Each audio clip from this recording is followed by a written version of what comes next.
o de alguna consulta referida a que pueda responder, por supuesto, a las cuestiones generales de la materia. No pretendan que responda a alguna cuestión específica de alguno de los docentes, porque no lo voy a poder hacer, así que esperen de última a su clase para poder hacerla. Recibí sí un mail, no recuerdo, de un compañero de ustedes, preguntándome si iba a subir la resolución del TP de ISLM. La respuesta es que no la voy a subir la resolución del TP de ISLM porque, los ejercicios primero y principal, hay una razón. La principal razón es que hacer una solución circunscribe de alguna forma la manera en la que ustedes van a resolver los ejercicios. Entonces, yo les dije que los ejercicios lo pueden resolver de diferentes formas.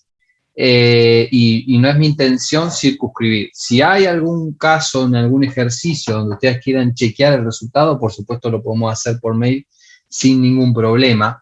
Pero un ejercicio puede estar bien de diferentes formas y entonces yo no voy a circunscribir eso, porque si no ustedes van a copiar mi solución y van a querer replicarla en todos los ejercicios, y no es la idea de la materia. Si hacen eso les va a ir mal, porque yo no les voy a tomar luego ejercicios que hayan hecho, en el sentido, digamos, que no los puedan hacer, sino que no los van a poder replicar en el marco de si no entendieron la parte conceptual de los ejercicios. De todas formas, estoy abierto a cualquier consulta si quieren chequear con respecto a los ejercicios. Eso no me mandan un mail, no hay ningún problema. Por supuesto, si hay algunas, digamos, hay TPs donde yo les propongo soluciones, porque hay cosas que ustedes tienen que ver cómo resolverlas y demás, pero en el marco del ISLM, que me parece que son sistemas de ecuaciones relativamente sencillos, entiendo que pueden resolverlos sin ningún problema. Ahora, ¿quieren chequear si la solución que tienen al menos es coherente?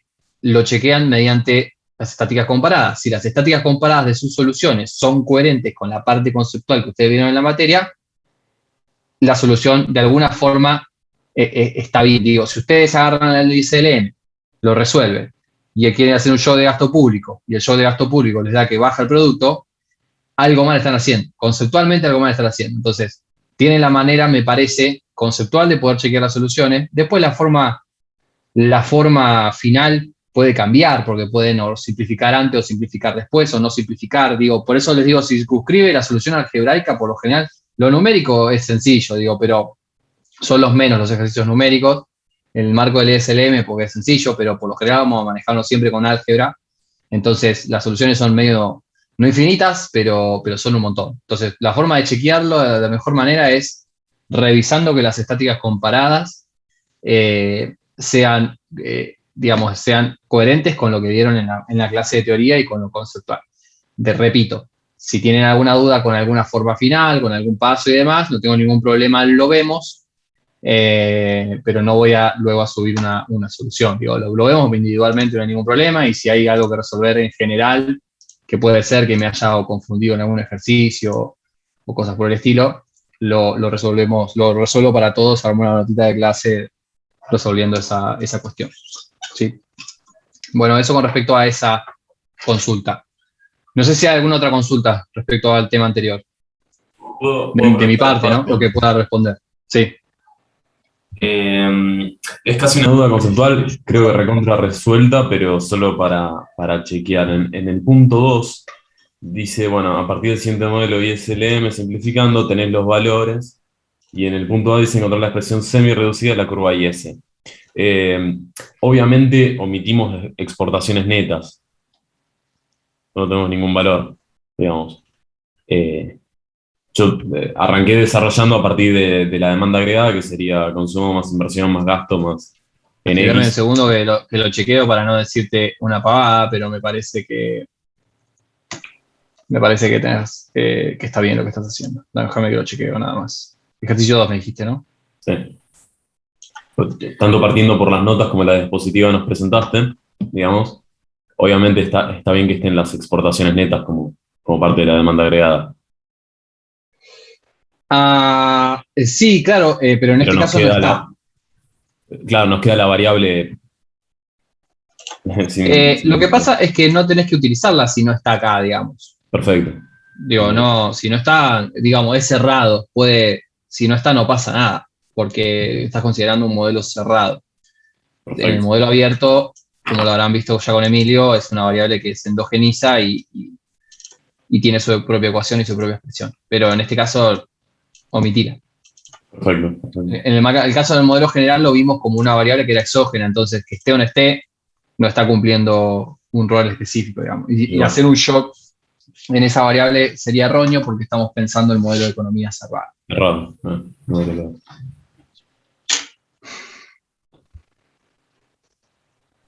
Profe, Sí, con este mismo punto, con los incisos, sí. yo lo que hice fue partir desde las formas semi-reducidas y resolver. Pero comparando con otros compañeros, algunos partieron desde la demanda agregada y fueron resolviendo. Entonces no sé si lo mío está mal o por ahí están bien los dos, pero es otra forma de resolver.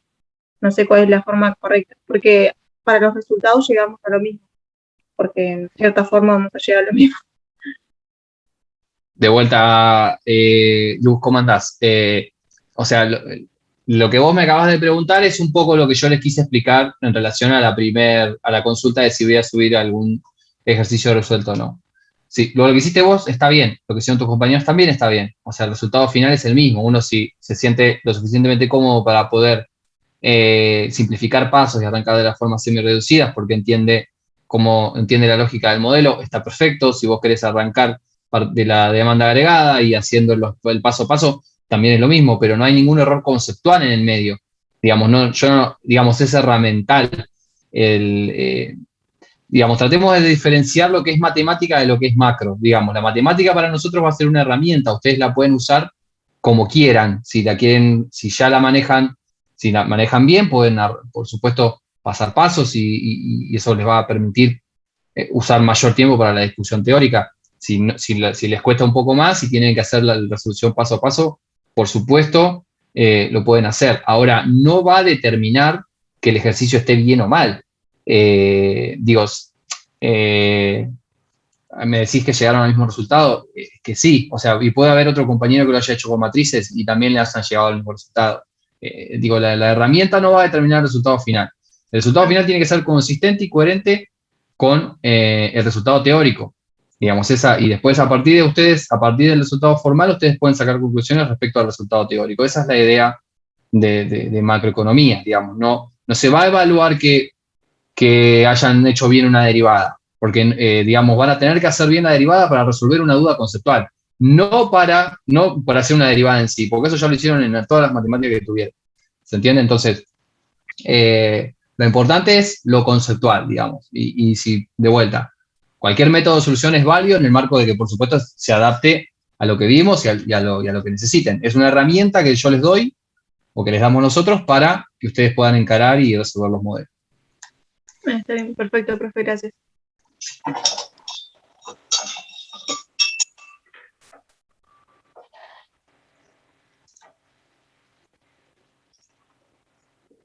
¿Alguna otra consulta?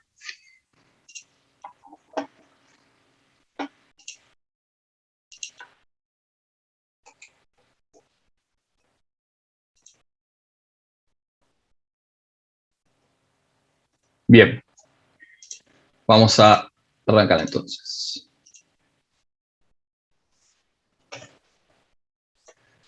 ¿Ven mi pantalla sin problema? Sí, sí, se ve. Muy bien, gracias. Bueno, Recording bien. in progress. La clase de hoy, tal y como se los indica el cronograma que le subimos, vamos a estudiar un poco la oferta de trabajo. ¿Por qué vamos a estudiar un poco la oferta de trabajo? Voy a encuadrar un poco antes la clase, por si alguien todavía no lo hizo, no está de más hacerlo de todas formas. Le erré de fecha, ahí es agosto 2021, pero se puede entender. No es la misma filmina del año pasado, porque de hecho le cambié cosas, me olvidé de cambiarle el año. Recuerdan que el primer gran tema, o por lo menos la primera parte de la materia, lo que hicimos fue presentar el modelo ISLM como el primer gran modelo macro. el modelo ISLM, como habrán visto en la clase de teoría y como también discutimos un poco en la clase práctica, nos da cierta noción sobre los diferentes impactos que puede llegar a tener política fiscal, política monetaria o cualquier otro shock que consideremos o que modelemos en la economía, ¿sí? En las variables que consideramos en este caso más importantes, que serían el crecimiento, la tasa de interés, que equilibran tanto el mercado de bienes como el mercado de bienes. Ahora bien, el ISLM también tenía la desventaja, tal y como lo discutimos, de que simplifica un montón las relaciones económicas. Es decir, hay muchas variables que se consideran exógenas para poder tener un modelo estilizado y ultra simplificado que se puede resolver de solución cerrada y extraer conclusiones mediante matemática muy sencilla. Lo que vamos a hacer de ahora en más, o sea, esa es la base de la materia, desde que vimos el ISLM en adelante, lo que hacemos es ir atacando, por lo menos hasta el primer parcial, atacando o, si se quiere, endogeneizando las variables que considerábamos endógenas en el ISLM para agregar e incorporar discusiones en la macroeconomía en general. ¿Está bien?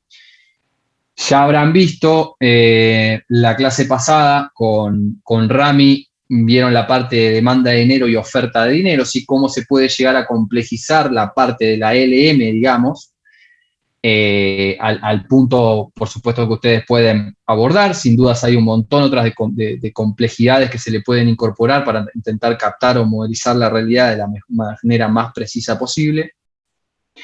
Y ahora lo que vamos a ver hoy es una parte de lo que corresponde a la oferta, digamos, a la oferta en la economía o a la parte de la producción.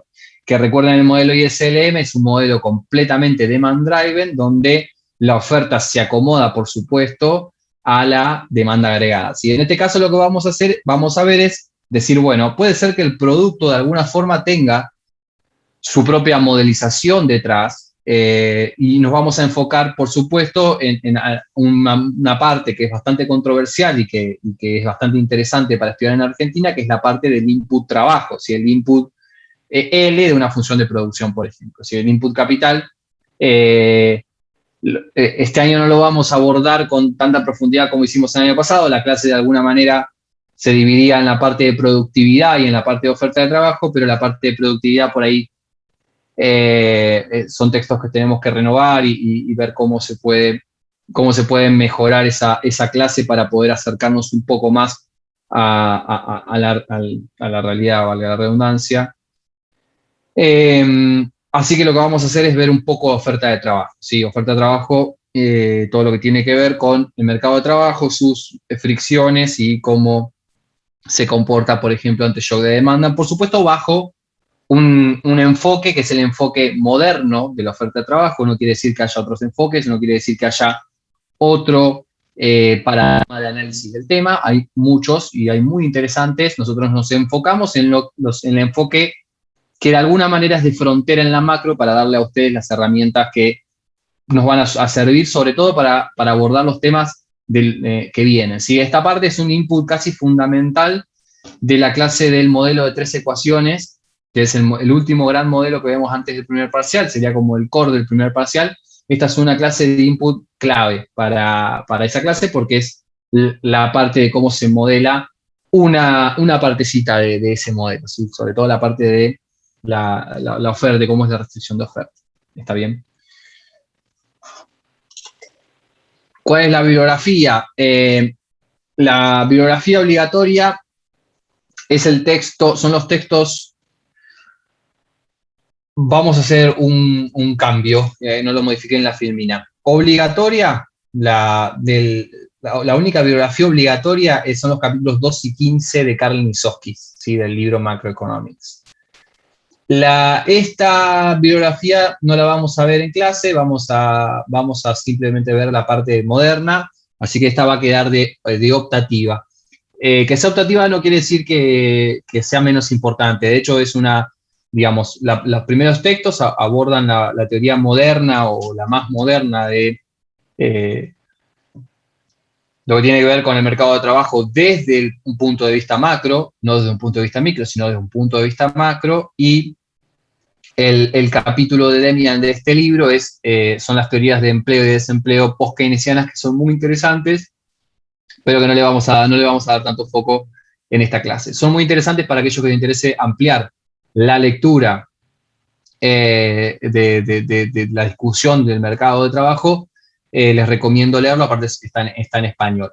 Los capítulos 2 y 15 de Carden y Sosky están en inglés. No recuerdo si hay alguna traducción. Entiendo que habría alguna, pregúntenle a compañeros de años anteriores, porque me parece que se había armado alguna traducción del capítulo 2 y el capítulo 15, pero yo no la tengo a mano, por eso no se la subí. De todas formas, el libro es bastante fácil de leer, no tiene tantas complejidades, ¿sí? Pero bueno, lo voy a intentar buscarlos igual para subírselos. En el AU24 yo les subí estos dos textos por separado, les subí también el capítulo de Demian y a su vez les subí una nota,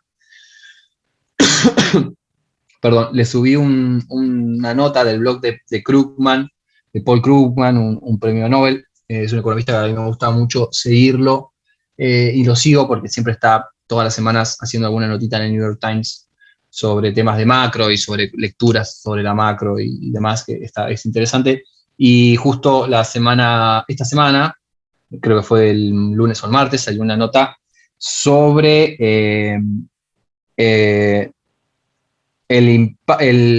digamos, salió el nuevo número de desempleo mensual que publica Estados Unidos después de haber reducido los beneficios del desempleo, digamos, el seguro de desempleo que se brinda en Estados Unidos cuando uno pasa una situación sin trabajo. Entonces, de alguna forma se esperaba algún impacto, porque la teoría económica tradicional, un impacto positivo en el empleo, porque que baje el seguro de desempleo supuestamente desincentiva el trabajo, y pues después discutiremos un poco qué pasó. Esta es una nota, eso es algo bastante interesante para discutir y se enmarca en los temas que vamos a ver en la clase. ¿Cuáles son los tres grandes temas que vamos a tratar de tocar en estas 2 horitas?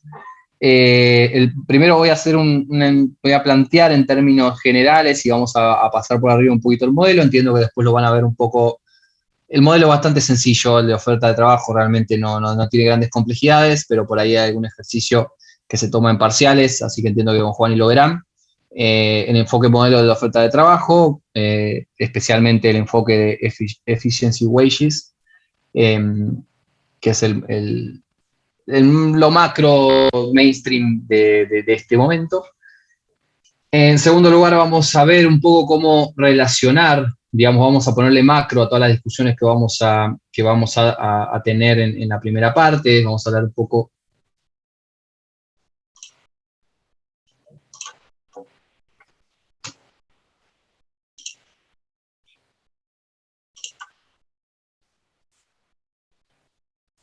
Recording stopped.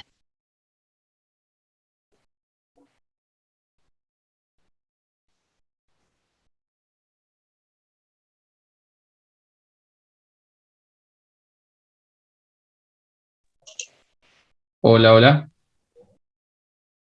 Se escucha, se escucha. Me apareció un cartel de Zoom de que la sesión había terminado y pensé que se había cortado el Zoom. No, para nada. Se cortó el micrófono tuyo, profe, un cachito y después... Recording in progress.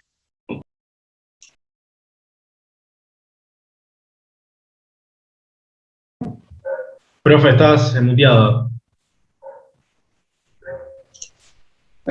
Disculpen, me salió un cartel de que la sesión se había terminado y pensé que el Zoom, no sé por qué, pensé que el Zoom se había cortado, así que les pido disculpas por eso. Y no sé qué pasó con la grabación porque la paré pensando en que se había terminado y ahora la volví a arrancar. Espero que esté todo bien.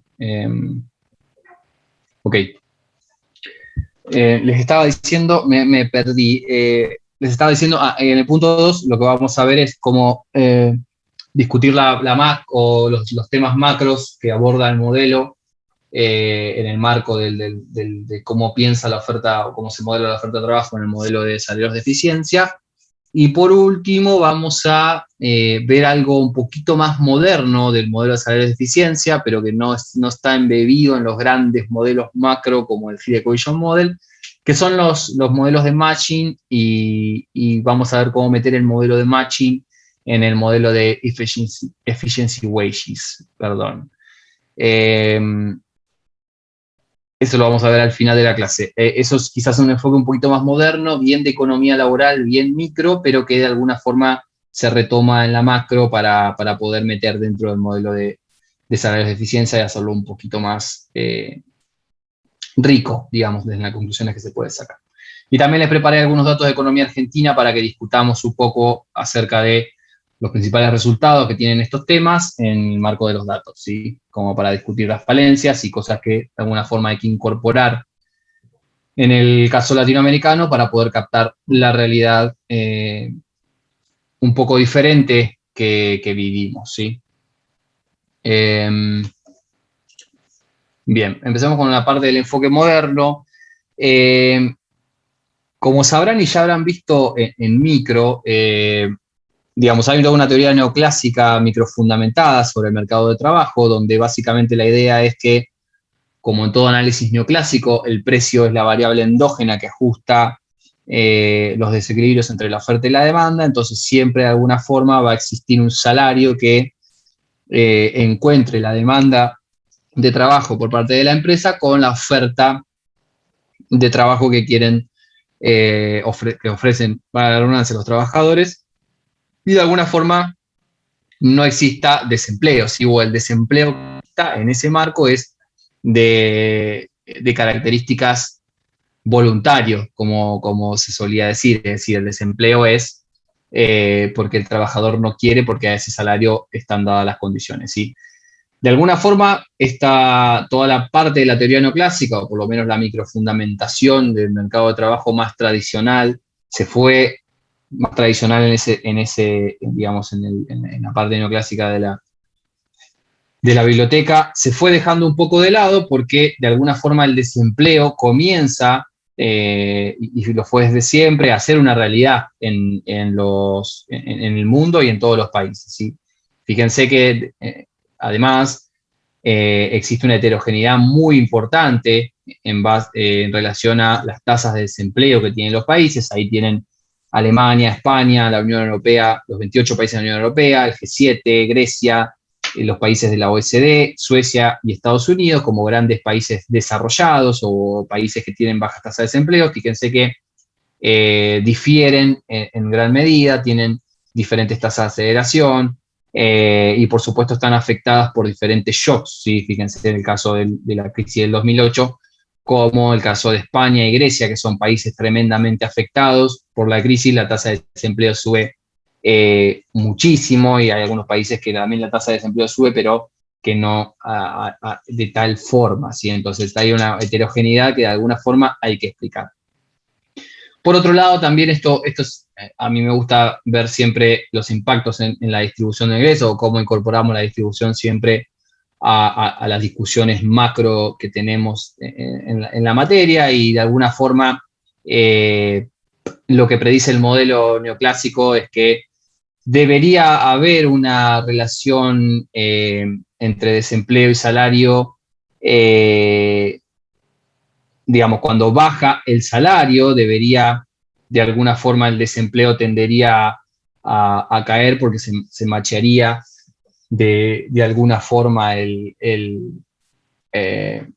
digamos, la oferta y la demanda, y lo que podemos ver es que de alguna forma el labor share, digamos, es decir, la participación de los salarios en el producto en Estados Unidos viene decayendo, por lo tanto, de alguna forma la parte que ganan los salarios en el producto es cada vez menor, ¿sí? Esa participación. Y si vemos de cerca, digamos, cómo se va comportando el desempleo, vemos que de alguna forma hay un comportamiento negativo. Si bien la tendencia puede llegar a ser positiva, fíjense que cuando hay un pico de desempleo, el labor share está abajo, es decir, que los salarios de alguna forma cayeron y va cambiando, digamos, la tendencia. ¿Sí? Parecería indicar, o no es del todo claro, la relación lineal que establece entre ingreso o por lo menos entre ingreso laboral y desempleo en una economía que es desarrollada y que podamos pensar que está bien comportada, ¿no? Por supuesto. Después vamos a meternos un poco en los datos para la economía argentina. Bien, pero ¿qué es lo que nos dice entonces el enfoque moderno de trabajo? ¿Cómo incorporamos de alguna forma el desempleo como una característica estructural o una característica intrínseca del modelo económico en el que vivimos, ¿sí? Entonces, lo que hacen Carlin y Soskis, lo que explican Carlin y Soskis no son los padres del salario de eficiencia, sino que de alguna manera lo explican en el texto que van a leer, en los capítulos de texto que van a leer, es, bueno, para entender por qué de alguna forma el mercado no ajusta, no logra machear la oferta y la demanda en el mercado laboral, lo que hay que preguntarse es por qué, por ejemplo, un empleador no le ofrece un salario bajo a cualquier trabajador que esté dispuesto a trabajar. ¿Sí? ¿Por qué no ofrece el salario que está dispuesto a trabajar los trabajadores? Y en ese caso el desempleo debería de alguna manera macharse como lo indica la teoría neoclásica. Y el problema que ve en la teoría de salarios de eficiencia es que de alguna forma el empleador lo que no puede observar del trabajador es el esfuerzo, ¿sí? No puede de alguna forma tener una medida concreta sobre la productividad que tiene el trabajador. Entonces, de alguna forma, lo que tiene que hacer al establecer un salario es establecer un costo, ¿sí? Algún costo, un costo asociado a ese salario que lo haga reflexionar al trabajador sobre si perder o no perder el trabajo, ¿sí? Entonces, el salario que se negocia entonces en el mercado laboral entre las firmas y el trabajador va a estar por encima del salario bajo ese al cual estaría dispuesto, porque le va a generar de alguna forma algún costo adicional de no aceptarlo o de quedar desempleado. Entonces, con ese salario un poquito más alto, de alguna forma lo que hace es impulsar el esfuerzo del trabajadar en la firma. ¿Está bien? ¿Se entiende cuál es la idea general de los salarios de eficiencia? Se va a pagar un salario más alto para inducir al trabajador a ser eficiente y de esa forma garantizar el esfuerzo, ¿sí?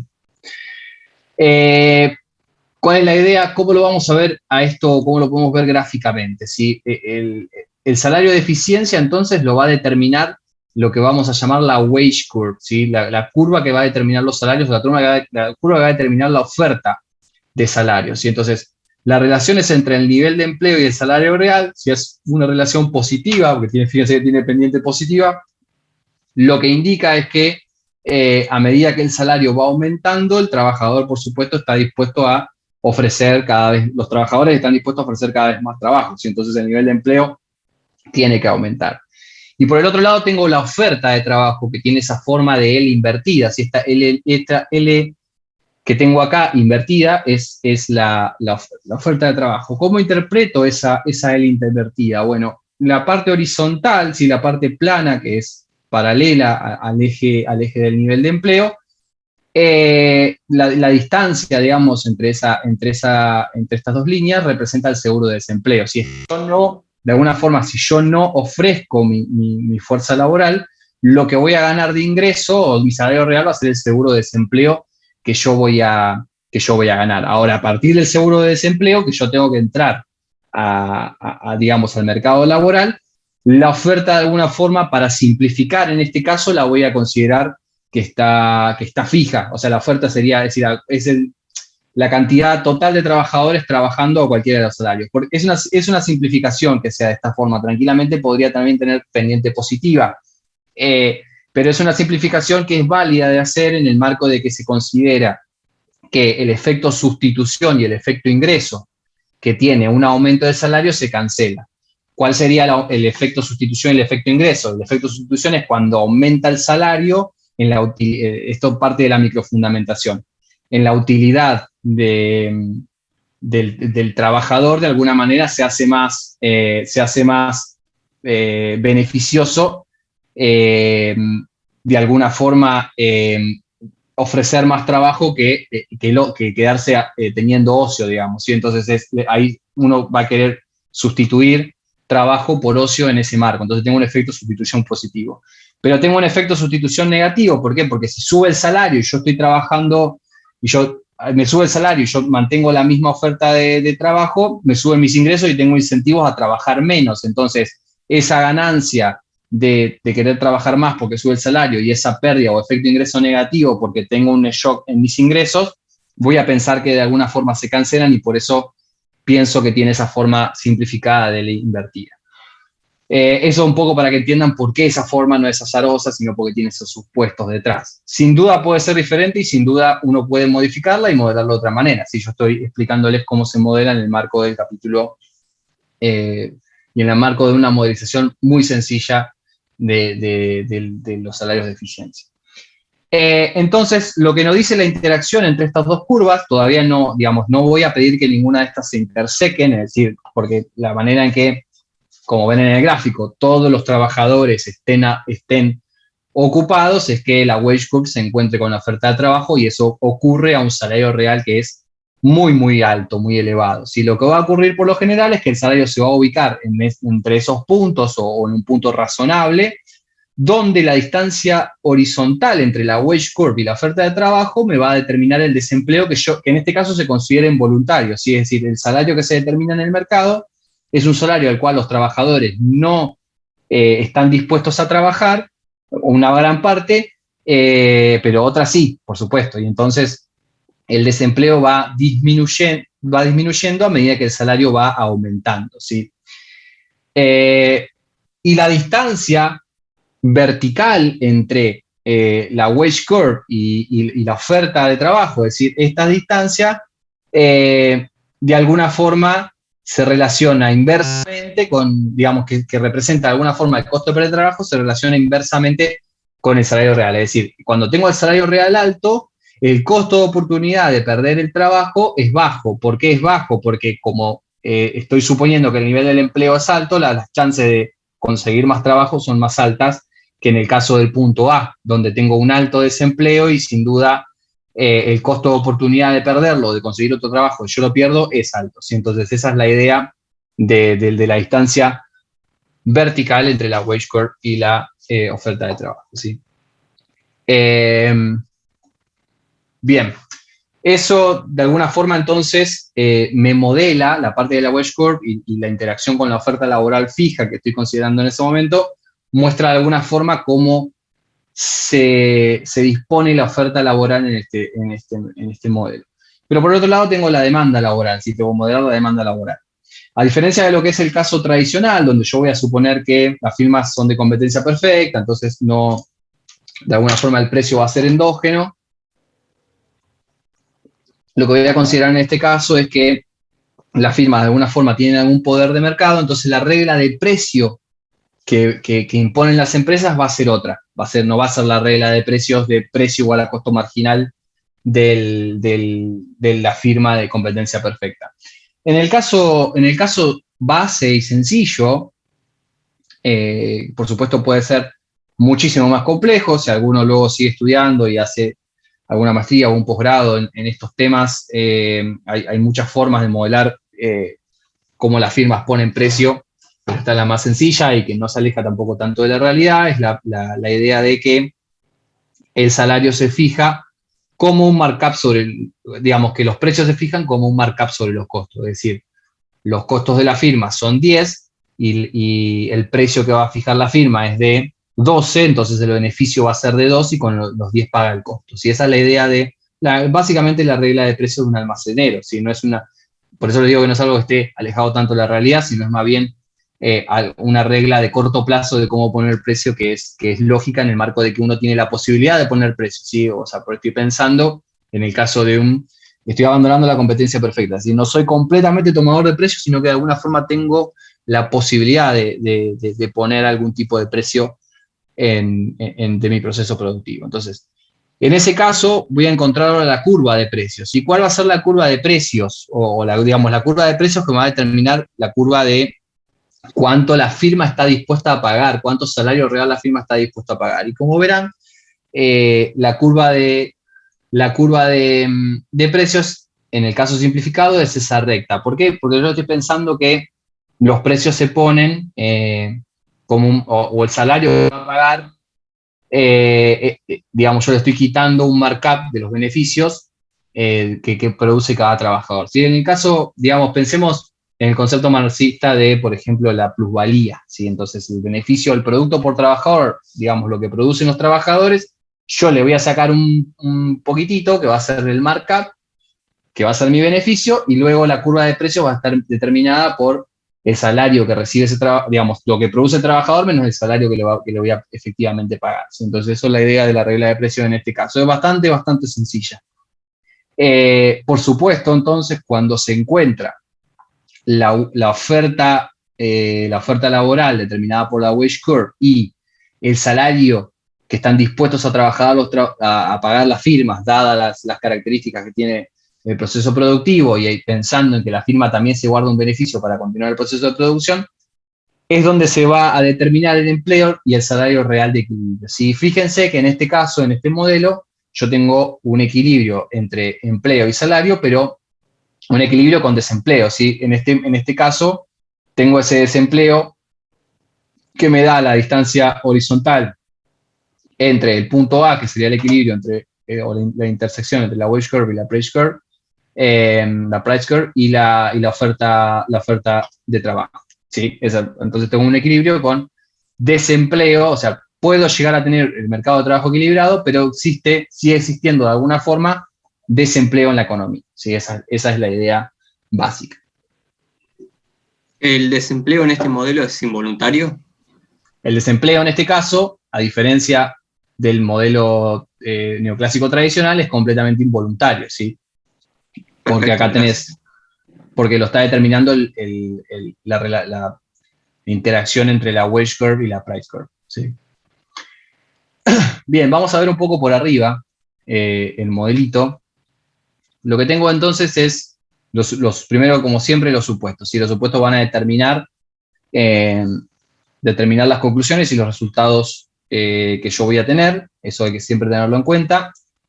Si yo levanto alguno de los supuestos, el modelo tiene que cambiar y los resultados, por supuesto, tienen que cambiar. Eso es algo básico de la modelización. Los salarios, como saben, se determinan por encima del nivel al trabajador ofrecería su trabajo. Creo que eso está al revés. No, está bien, estaba pensando en otra cosa, estaba pensando en la regla anterior. El salario se determina mediante wage curve por encima del salario que el nivel ofrecería tu trabajo para garantizar su esfuerzo. Si ese es el supuesto de la curva de wage, la curva de salarios que mencionaba al principio. El segundo supuesto es que la firma tiene una regla que es el markup sobre los costos, y el markup sobre el costo laboral en este caso, porque no estamos considerando que hay otro factor productivo, si es simplemente el caso simplificado donde solo se contrata y se tiene que pagar el costo del trabajo. Y por lo tanto, el salario real de equilibrio y el nivel de desempleo, por lo tanto, se va a determinar en el encuentro entre la curva de salarios y la curva de precios. Algunas consideraciones, ¿qué estamos dejando de lado o qué estamos considerando principalmente en este caso? Por si alguno tiene alguna duda y porque hay que de alguna forma entender que el fenómeno quizás es mucho más complejo del fenómeno que estamos modelando ahora, pero que de alguna forma es una herramienta un poquito más cercana a la realidad de la herramienta microeconómica tradicional.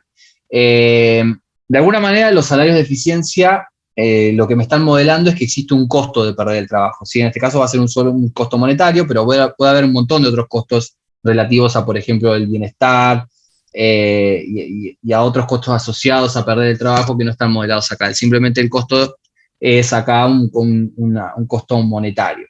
Por otro lado, no estamos considerando el costo de rotación de las firmas, y el costo que tienen las firmas por tener empleados entrando y saliendo. En este caso, entran y salen sin ningún costo adicional, porque la firma, al tener altos costos de rotación, de alguna forma tiene un problema de que no deja salir, o de alguna forma la tasa de entrada y la tasa de salida de alguna manera tiene fricciones. Eso nosotros no lo estamos modelando. ¿Se puede modelar? Sin duda se puede modelar.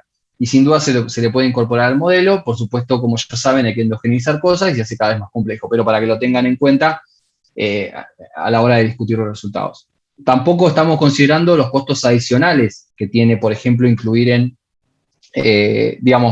empezar a hacer, por ejemplo, entrevistas, entrenar trabajadores nuevos, etcétera, etcétera. Y ni hablar de la competencia que uno tiene, por ejemplo, cuando el nivel de desempleo es alto, las firmas compiten mucho por el stock de trabajadores que hay y eso hace que, por ejemplo, el salario que se ofrezca sea un poco más alto porque hay una ganancia, digamos, del trabajador tiene una ganancia por esa competencia que tienen las firmas entre los trabajadores. Entiendo que, no sé si la mayoría, pero gran parte de ustedes trabajará y sabrán que un poco la idea de conseguir trabajo es, si tengo muchas ofertas, por supuesto elijo la oferta que me dé el salario más alto. ¿Sí? Eso pasa cuando el empleo se recupera o está siendo elevado, ocurre esa decisión. Es decir, no está tampoco tan alejada de bien. Bien. Profe, ¿Cómo perdón, podemos una pregunta. Sí. ¿La curva esta de salario sería una especie de curva paralela a la curva de salarios de reserva? Un poco más alta, digamos.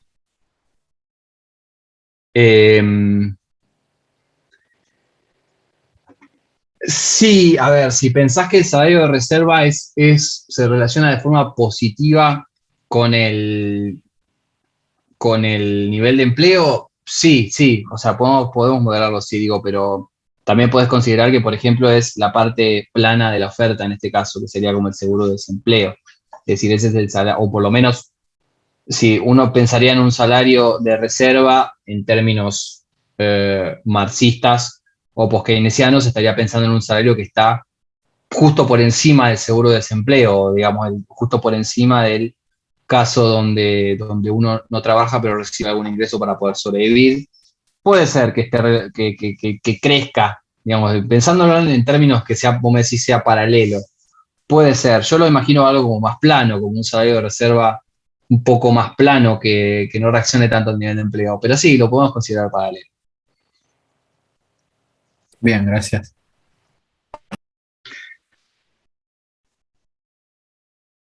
Bien, no sé si hay alguna otra consulta, si no, sigo. Una consulta. ¿El markup que ponga la firma va a ser igual a la inversa de la elasticidad precio o no va a llegar a ese punto? Lo vamos a modelar así, sí, sin dudas, como se modelan los marcados, ahí lo vamos a ver en las figuras más adelante, sí, pero igual lo vamos a simplificar un poco más, pero la idea es que la firma, por supuesto, para poder tener un markup sobre los costos, tiene que trabajar en el tramo de la demanda donde la elasticidad es mayor a 1, si no, no puede. Entonces, sí, vamos a pensar el caso del markup tradicional microcoronc. Ok, gracias. Entonces, les muestro un poco cuál es la idea de la wage curve que va a determinar los salarios. Es algo bastante sencillo, digamos, lo puedo pensar en términos nominales, como está puesto en esta primera ecuación, que es que los salarios son igual a los precios esperados multiplicado por esta función B, que depende positivamente del nivel de empleo, y de ZW, que son todas variables que empujan hacia arriba o hacia abajo, que consideramos exógenas en el modelo más simplificado, que afectan, por ejemplo, a la wage curve. ¿Sí? Ahora vamos a ver cuáles son, como para que no quede ninguna duda. Sí, pero esta es la idea.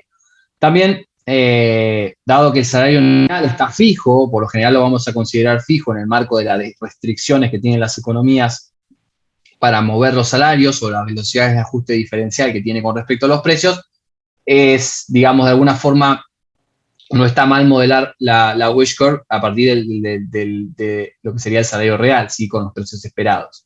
Entonces, básicamente lo que se puede pasar dividiendo esta P, no tiene grandes complejidades. ¿Qué factores incluye esa variable exógena que nosotros no estamos modelando explícitamente? Porque hasta ahora es simplemente una relación positiva entre lo que sería el salario real y el nivel de empleo, donde ya lo vimos en esa recta, pero vamos a también tener otros factores que me la mueven hacia arriba o hacia abajo.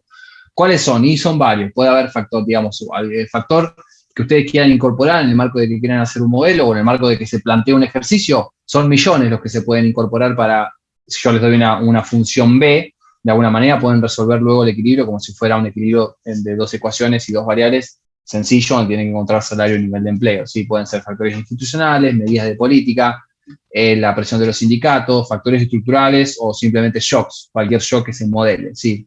Por ejemplo, ¿cuándo la wage curve se va a desplazar hacia abajo? ¿Qué quiere decir que se desplace hacia abajo? Que al mismo salario real las personas van a ofrecer más empleo. O bien que para cada nivel de empleo los trabajadores están dispuestos a trabajar por un menor salario, ¿sí? Esa es la idea de que se desplace hacia abajo. Es una situación peor en términos de salario real para los trabajadores, ¿sí? Si uno lo quiere pensar de una manera más concreta. Por ejemplo, si suben los costos de perder el trabajo, es decir, si cae el seguro de desempleo, que seguramente el seguro de desempleo sea la ordenada al origen de esa recta, sin lugar a dudas esa wage curve se desplaza hacia abajo, es decir, va a ser mucho más costoso perder el trabajo porque el ingreso que yo voy a recibir en el marco de que sea desempleado va a ser mucho menor. Por lo tanto, voy a estar dispuesto a trabajar a un salario real mucho más bajo. Por otro lado, por ejemplo, si se reduce el poder de la negociación que tienen los sindicatos, sin duda, porque el trabajador va a tener menos posibilidad de ejercer poder para negociar el salario real, por lo tanto es un shock negativo, o por ejemplo puede ser un abaratamiento total del salario en dólares, es un shock negativo que también me desplace hacia abajo y me haga trabajar por menos salario real, ¿sí? Entonces, todo lo que está metido en ZW, que en este caso vamos a considerar exógeno, hacen que la curva se desplace hacia arriba o hacia abajo, de acuerdo, por ejemplo, cuál sea el shock. Puedo modelar cualquier cosa, ¿sí? Cualquier cosa que se le esté ocurriendo ahora en este momento, que hay problema que quieran incorporar, está metido dentro de ZW, ¿está bien? Ok. Y ahí está, por ejemplo, pensamos el caso donde, primero, donde suben los costos de perder el trabajo. Lo que está pasando, fíjense, es que la ordenada al origen de la curva está cayendo y se desplaza hacia la derecha la curva, entonces al mismo salario real que había antes, va a haber mucho más empleo. Si la curva PS no se pagó y no se corrió y por lo tanto el desempleo va a caer. Si los trabajadores están de alguna forma, hay muchos más en situación de trabajo porque ven que el peligro de perder el trabajo y dicen, bueno, voy a empezar a trabajar porque es mucho más costoso estar en la situación de desempleo, ¿sí? Bien. La curva de precios, como les dije, de alguna forma parte de la idea de la regla de precios de markup sobre los costos, ¿sí? La regla tradicional que nosotros conocemos, que parte de la maximización de beneficio de una firma competitiva, y que si hacemos la derivada de esa maximización de beneficios con respecto al trabajo, lo que obtenemos es la demanda de trabajo, es básica y que en resumidas cuentas la demanda de trabajo me dice que el salario real de alguna forma tiene que ser igual al producto marginal.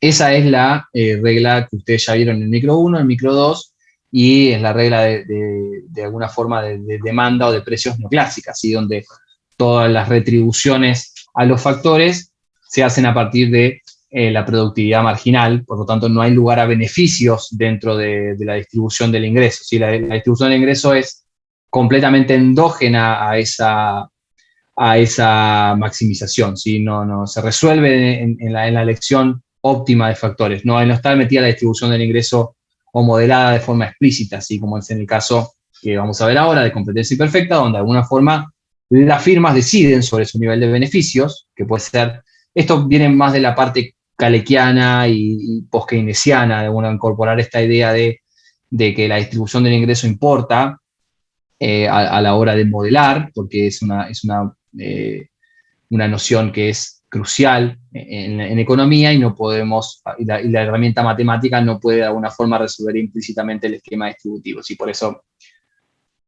gran parte de los modelos de la actualidad contienen la regla de precios que no es de competencia perfecta, básicamente. Entonces aparece esta idea, o la idea más sencilla, o la forma post-keynesiana más sencilla de modelar los beneficios es a través del markup sobre los costos, que lo vamos a ver reiteradas veces en la cursada. Como saben ustedes, de la parte de microeconómica, si hacemos hacemos la maximización de beneficios, sujeta a que el precio de alguna forma es una demanda con pendiente negativa y no somos price taker como lo piensa la economía neoclásica, vamos a llegar a esa regla que está arriba, donde de alguna forma el precio es alguna proporción sobre la regla que yo tenía anterior. Es decir, si la elasticidad en este caso fuera, si yo estoy en el tramo donde es igual a 1, acá tengo 0 y por lo tanto el precio es igual a la productividad, digamos, si el salario real va a ser igual a la productividad marginal, que es el caso donde de alguna forma estoy en competencia perfecta. Ahora, si el monopolista se ubica o puede ubicarse el tomador de precios en el tramo donde la elasticidad de la demanda es mayor a 1, entonces los precios que pone son una proporción o el salario real va a ser una proporción de la productividad marginal, ¿sí? Que si yo pienso de alguna forma que ese markup o la parte que yo quiero remarcar de los costos es muy pequeña, lo puedo modelar de la siguiente forma como está acá, ¿sí? Entonces la idea básicamente, acá hay un ejemplo numérico, por si todavía no lo entienden, piensen que por ejemplo la elasticidad es 8, o sea, estoy claramente en el tramo donde la elasticidad es mayor a 1, entonces lo que tengo es que el markup va a ser 0,14, entonces si el precio se sitúa 14% por encima de los costos, entonces lo que me dice ese 14 es que los precios se van a ubicar 14% por encima de los costos marginales de la firma, así la firma paga los costos y el precio va 14% más arriba. Y por lo tanto lo que se paga al salario real es el 86% de la productividad, ¿sí? Entonces la parte esa que se queda, ese 14%, son los beneficios de la firma, es decir, la distribución del ingreso viene dada por esa elección, no por la productividad marginal, sino por la elección del capitalista, es decir, bueno, dada mi elasticidad de la demanda, cuánto yo puedo de alguna manera extraer de esa producción para hacerme los beneficios. Bueno, entonces, la forma en la que tengo para modelar esa curva de precios es de la siguiente manera. Lo que tengo entonces es un salario, ¿sí? Salario que va a definir la curva de precios, que va a tener esta forma, va a un factor lambda multiplicando, que va a ser la productividad del trabajo, y una función F que va a depender del markup y de ZP, que es todo lo que pueda de alguna forma presionar al alza o a la baja del salario que tiene que pagar la firma. Así de vuelta, voy a tener una variable que va a contener todo lo que a usted se le ocurra que perjudique o que beneficie a la empresa a la hora de poner la regla de precios digamos, el precio del salario real, ¿sí? Pueden ser muchísimas cosas. Acá el ejemplo, por ejemplo, de cuándo se va a desplazar hacia arriba la curva de salario. Bueno, cuando caen, por ejemplo, los impuestos asociados al trabajo, de alguna forma que el costo del trabajo se hace más chico, entonces uno puede pagar si se desplaza hacia arriba, lo que está pasando es que digamos, el salario real sube, se puede ser más salario real. Lo mismo si se reduce el markup. Si se reduce el markup, lo que ocurre es que se le está quitando menos al trabajador de lo que produce, por lo tanto se paga más salario real, o si hay un aumento de la productividad. Si hay un aumento de la productividad, se produce más, todo se corre hacia arriba, ¿sí? Tanto la ganancia como el salario, en ese caso, se corre hacia arriba.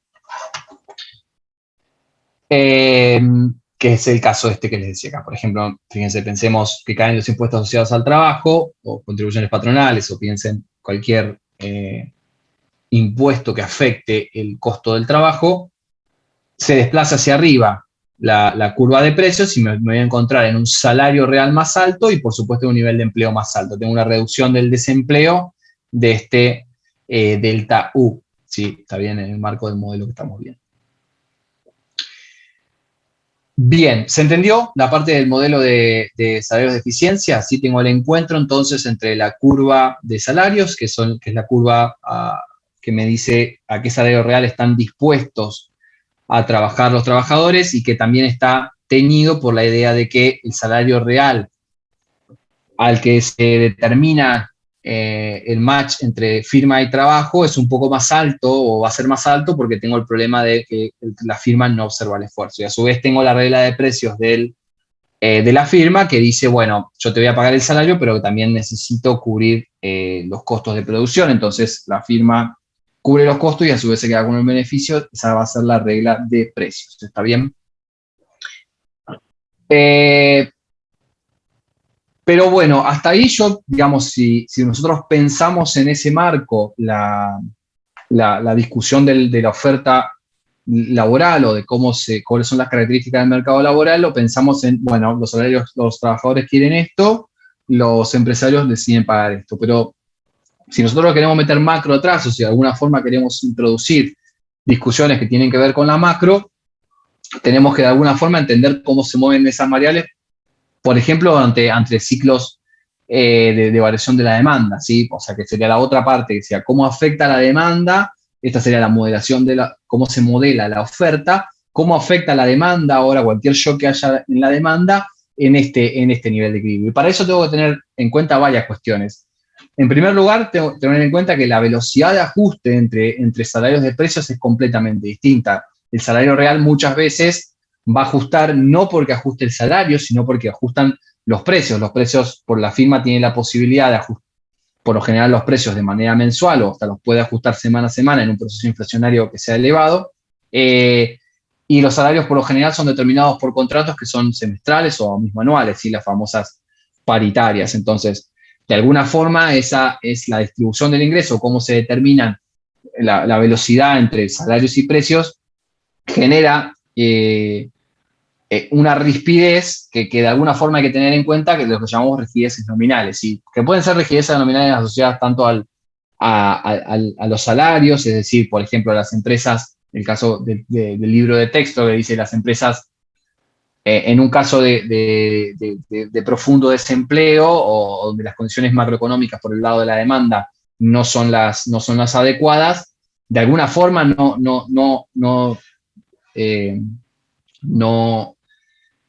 realiza una reducción del salario real tal y como lo predeciría la teoría neoclásica, sino más bien el ajuste va a ser periódico y no va a recortar tanto los salarios como debería hacerlo en el caso del desempleo alto, ¿sí? O podemos pensar también en el mismo caso donde los precios, ante un ajuste de la demanda agregada, no se necesite de alguna forma ajustarlos, sino el ajuste sea vía de cantidad, es decir, yo decido como firma no ajustar niveles de precios y vender más, por ejemplo, porque voy a hacer más ganancia mediante cantidad y no vía precio. Bueno, todas esas decisiones que afectan por el lado de la demanda agregada también afectan a la decisión o afectan directamente al mercado de trabajo, ¿sí? Porque los salarios y los precios se ven afectados. Una manera de modelar o de acercar esta idea de, bueno, cómo la demanda agregada afecta todo lo que tiene que ver con el mercado de trabajo es mediante lo que conocemos como ley de Occam, ¿sí? La ley de Occam es un concepto que yo voy a introducir ahora, que luego lo van a ver cuando vean el modelo de inflación Mark I, que es el primer gran modelo de inflación monetarista, que es muy interesante. Pero, digamos, es una forma sencilla que tenemos de modelar todas las discusiones que le acabo de decir recién.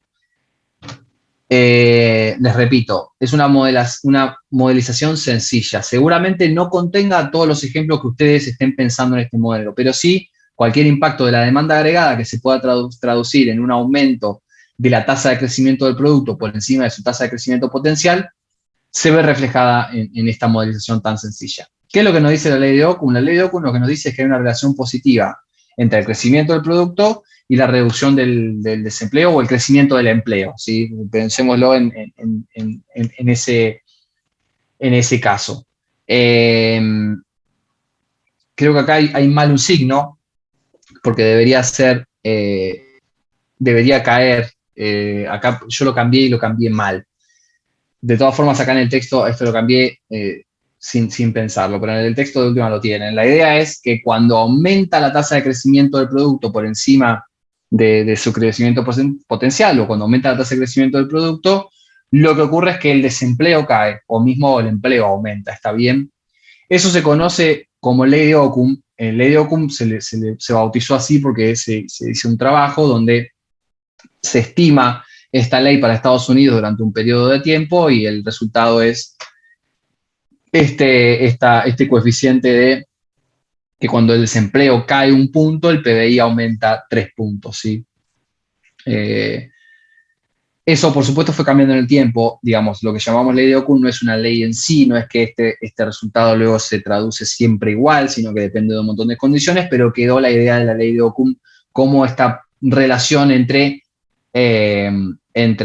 producto y entre el desempleo o lo que ocurre en el mercado de trabajo. ¿Sí? Pero lo que nos permite hacer esta ley de Occam, de alguna forma, es poder traducir shocks o impactos en el producto vía, por ejemplo, demanda agregada en el mercado de trabajo. ¿Sí? De alguna forma me permite poder hacer un canal entre el producto y el mercado de trabajo. Y después con eso lo que voy a poder encontrar es una expresión o voy a encontrar una solución o una derivación que tiene que ver con la curva de Phillips. ¿Sí? Que entiendo que la curva de Phillips ya quizás en algún momento la vieron. La curva de Phillips es la relación negativa que existe entre el nivel de precios y el desempleo. ¿Sí? Cuando el desempleo cae, quiere decir que el nivel de empleo es alto, el nivel de precios sube, y cuando el nivel de precios baja, quiere decir que el desempleo es muy bajo. ¿Sí? Esa es la idea de la relación negativa entre desempleo e inflación que modela la curva de Phillips. Pero bueno, de alguna forma puedo encontrar mediante la expresión de la ley de Occam y mediante usar la wage curve en una expresión similar, una derivación de esta curva de Phillips. Es decir, ¿por qué estoy llegando a eso? Porque básicamente lo que voy a hacer de alguna forma es pasar de un shock de demanda agregada que va a afectar la oferta, que va a afectar de alguna forma la oferta que solamente está modelada al mercado de trabajo, y luego eso va a afectar el nivel de precios. ¿Sí? Entonces ahí es donde estoy metiendo la macro en este modelo de oferta de trabajo. Es decir, y lo principal acá me parece y esencial, que si bien es un modelo del mainstream o del nuevo consenso macroeconómico, como les gusta llamarse a toda esta parte de la biblioteca, sigue considerando de alguna forma el fenómeno inflacionario o modela de alguna manera el fenómeno inflacionario como un fenómeno intrínsecamente relacionado a la distribución del ingreso, ¿sí? Porque el problema es una reducción de desempleo o un aumento del salario. Ese aumento del salario se traduce a precios porque de alguna forma se tienen que recuperar los márgenes. Entonces, el problema inflacionario de alguna forma es una cuestión completamente relacionada con la distribución del ingreso. ¿Sí? La distribución del ingreso es esencial para determinar, en este caso, la inflación o cómo son los ciclos de aceleración. Si fíjense que tenemos inflación y no estamos hablando de dinero, como sería el caso o los modelos que van a ver, por ejemplo, en moneda de crédito y banco, no sé si ya los están viendo, pero acá no tengo demanda de dinero ni oferta de dinero, no tengo problemas ni rispideces entre la demanda y la oferta.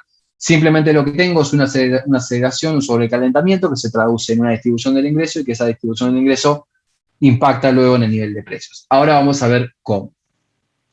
¿Alguna duda con todo lo que dije hasta acá? Me parece que son las 9, igual estoy bien de tiempo, pero por ahí voy muy rápido.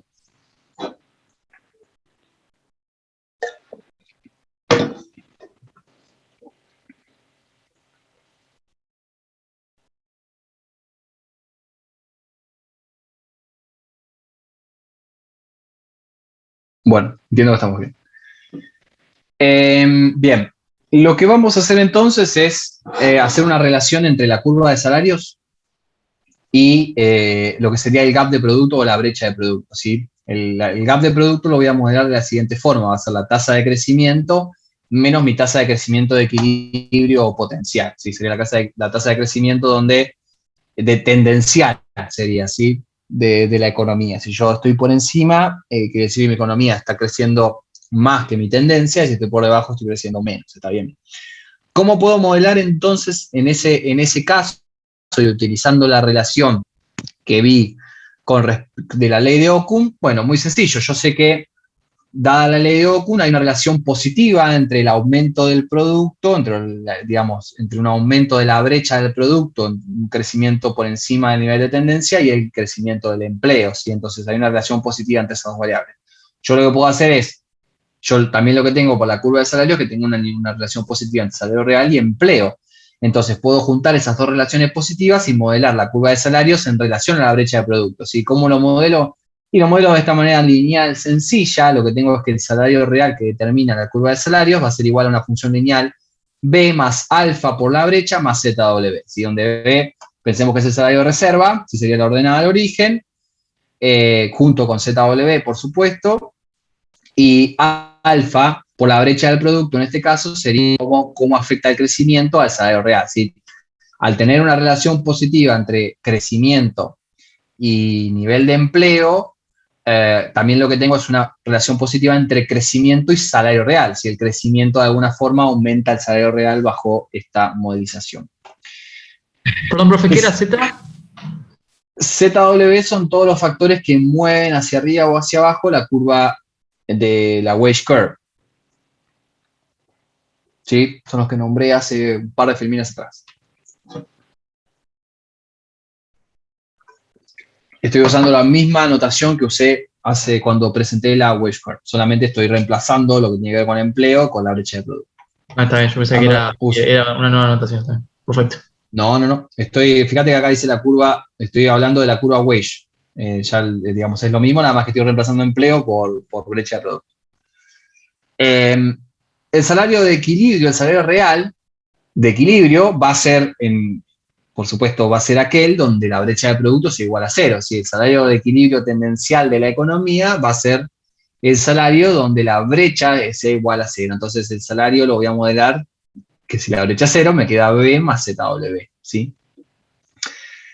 Pero entonces, ¿cuál va a ser el incremento salarial que los trabajadores van a querer negociar en el marco de que haya brecha de producto? Así que puede ser brecha positiva o negativa. Pensemos en el caso de que sea una brecha positiva, es decir, que hay crecimiento, porque es más ilustrativo del caso, si no tenemos que hacer quizás algunos juegos con los signos, pero pensemos en el caso donde la economía comienza un periodo de crecimiento por encima del producto potencial, porque, por ejemplo, está en un ciclo virtuoso o en una recuperación, un rebote. Entonces, en ese caso, los trabajadores de alguna forma lo que van a hacer es negociar su salario de acuerdo a la diferencia entre el salario real, que de alguna, digamos, siempre van a querer que el salario real sea de equilibrio. Entonces, la diferencia entre el salario y el salario de equilibrio es lo que va a determinar cuál es el diferencial que deberían ganar los salarios para estar en equilibrio. Entonces, en ese caso, es la resta entre la curva de salarios con brecha y la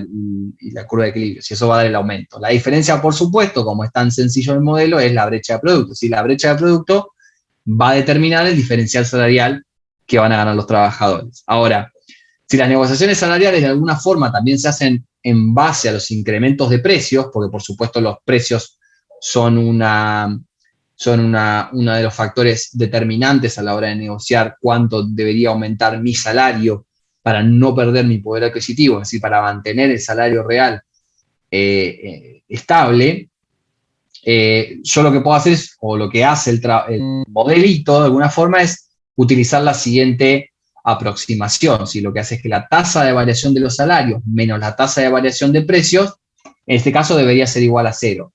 Pero la aproximación que yo tengo, en este caso, sería que esta misma negociación que se ocurre va a ser muy parecida a la negociación que les mostré allá arriba, que yo ya sé que es aproximada a la brecha de producto. Entonces, en ese caso, la variación de los salarios nominales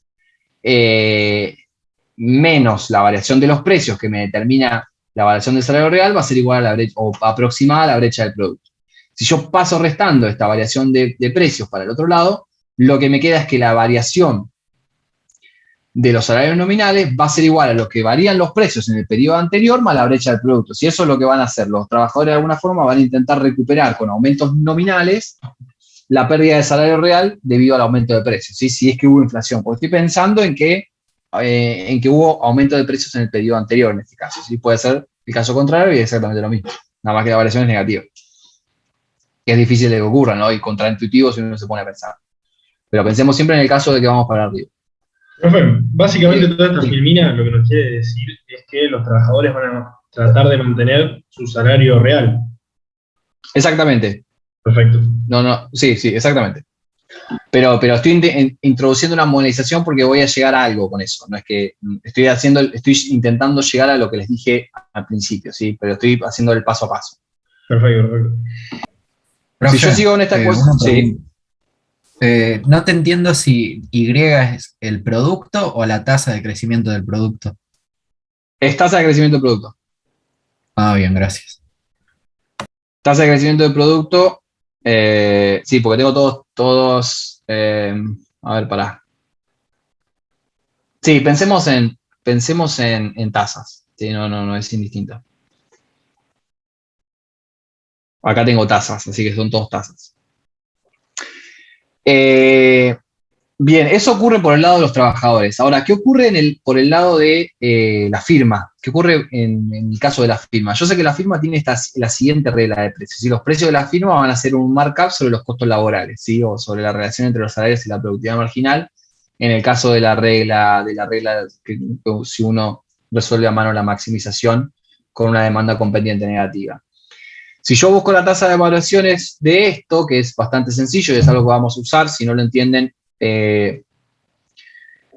traten de alguna forma de estudiar esto, que básicamente cuando yo busco la variación de un nivel, lo que hago es aplicar el logaritmo y derivar con respecto al tiempo, porque va el logaritmo con respecto al tiempo me da la tasa instantánea de crecimiento. Entonces, aplico logaritmo en esta expresión, derivo con respecto al tiempo y lo que me quedan son las tasas de variaciones. Y lo que me dice la regla de precios de un monopolista o de una firma que pone precios a través de un markup sobre sus costos es que la variación de los precios van a ser igual a las variaciones de los costos, que son salariales, menos las variaciones de productividad. Es decir, el diferencial entre salarios y productividad van a ser el aumento de precios. Si los salarios crecen por encima de la productividad, por supuesto yo voy a aumentar los precios como firma, y por el contrario, si la productividad aumenta por encima de los salarios, yo debería como firma bajar los precios porque estoy produciendo más con menores costos, y esa es la idea. O con los mismos costos estoy produciendo más. Pensemos así, pensemos que la tasa de crecimiento de los salarios es 0 y la productividad aumentó, es decir, que esta tasa es positiva, estoy produciendo más con los mismos costos, los precios de alguna forma deberían bajar. ¿Sí? Esa es la idea. Entonces tengo esta ecuación, pero tengo la ecuación de la variación de precios. Entonces, si yo, digamos, de alguna forma como considero que la productividad en un periodo de tiempo es constante, o sea, la productividad no va a variar en un periodo de corto o mediano plazo, entonces lo que va a pasar es que esta tasa que está acá va a ser igual a 0, y tengo la variación de salarios que encontré por el lado de la wage curve y la variación de precios que encontré por el lado del precio de la firma. Fíjense que si yo reemplazo la variación de salarios nominales por esto, lo que encuentro es esta expresión que me dice que la variación de precios, digamos la variación de precios o la inflación del periodo T va a ser igual a la inflación del periodo anterior más la brecha del producto. Es decir, lo que voy a tener es una inflación pasada o un efecto rezago más lo que varíe la brecha. ¿Sí? Entonces, a partir de lo que solucionan los trabajadores y las firmas, y usando algunas equivalencias, sobre todo usando la ley de Occam para, de alguna forma, incorporar impactos en la demanda agregada, lo que llevo es una curva de Phillips, ¿sí? Porque esto no es simplemente una curva de Phillips donde la inflación corriente se relaciona a la inflación pasada más la brecha del producto. Es decir, la aceleración de precios viene dada por o bien el efecto rezago de la inflación o bien por la brecha del producto. Entonces, ¿qué está pasando acá? ¿O por qué estoy llegando a esta expresión? Porque estoy incorporando impactos macroeconómicos, por ejemplo, de un impacto de la demanda agregada, un aumento del gasto, por ejemplo, que va a hacer recalentar la economía. Ese recalentamiento de la economía se va a leer como un impacto inflacionario, y ese impacto inflacionario va a impactar directamente en el mercado de trabajo, porque los salarios van a negociarse, los trabajadores van a querer negociar un salario más alto y sobre todo las firmas van a querer subir los precios. Entonces, y después luego, de acuerdo a las velocidades de ajuste diferenciales, ese impacto va a ser o beneficioso para los trabajadores o beneficioso para las firmas, ¿sí? Pero de alguna forma, el mercado de trabajo, como está modelado, me permite incorporar o de alguna forma leer luego cómo los shocks de demanda agregada le van a pegar al equilibrio en el mercado de trabajo. ¿Sí? ¿Se entendió? ¿Alguna duda?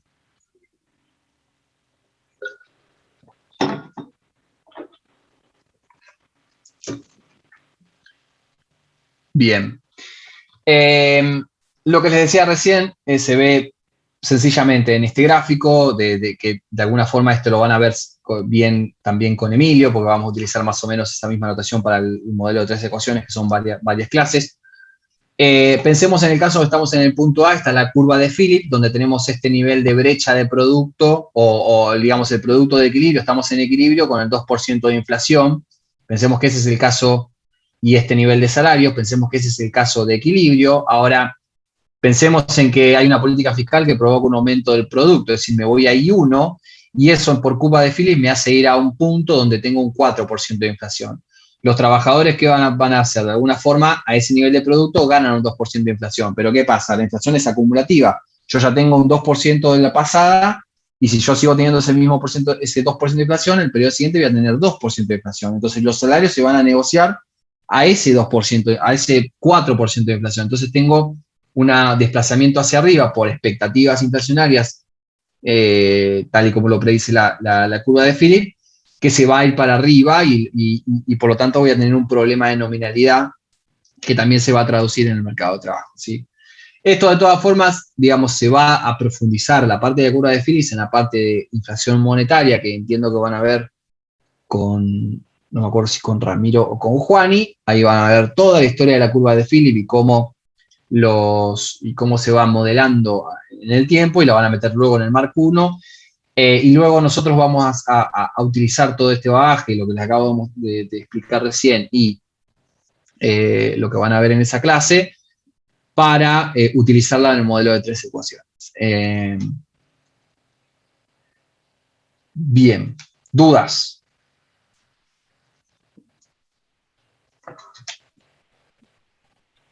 Profe, en la filmina anterior me quedó una duda. O sea, digamos, o sea, se podría decir como que el salario de los trabajadores estaría, digamos, entre comillas, corriendo de atrás a la inflación. Onda, primero suben los precios y después, mediante paritarias o lo que sea, tratan de subir los salarios. Depende cómo sea el shock, Tomás. El shock puede ser un shock primero de precios o un primero de salarios. Eso depende del problema que estés analizando. Acá es un ejemplo ilustrativo donde hay una política fiscal que de alguna forma provoca un recalentamiento, y los trabajadores de alguna forma prevén un aumento de salarios y lo consiguen, y eso después se traslada a precios. Pero puede ser tranquilamente lo contrario, puede ser un aumento de precios donde los trabajadores recién en el periodo siguiente negocian los salarios altos. Digo, depende del shock que estés analizando. ¿Sí? Claro, sí, es un ejemplo. Perfecto, listo. Gracias. Profe, pero teniendo en cuenta ahí el aumento del producto, si el aumento del producto crece exponencialmente más de lo esperado y los trabajadores exigen aumento, pero el aumento no está por encima, no está al mismo nivel de la producción, ¿puede ser que no haya inflación? Vos decís que el aumento de salarios no sea lo suficientemente elevado como para acelerar los precios. Sí, puede pasar. Sí, puede pasar. No sé si es lo que pasa en la realidad. Habría que ver un caso donde eso sucedió. Entiendo que la evidencia, sobre todo, de alguna forma muestra que cuando hay un proceso de crecimiento empieza de alguna forma un proceso de disputa en la distribución del ingreso, que si no sos un país como Suecia, Suiza, o digamos los nórdicos, o Chile, que tiene un pacto distributivo sobre cuánto ganan los trabajadores y cuánto el capital, eso puede pasar, pero en países como el nuestro, donde no existe un pacto distributivo y por eso son tan interesantes y por eso tienen tanta volatilidad, sin duda es un momento para ganar más con salarios que con precios, y ahí comienza la batalla de la distribución, digamos. Pero puede ser, sí, sin dudas puede ser.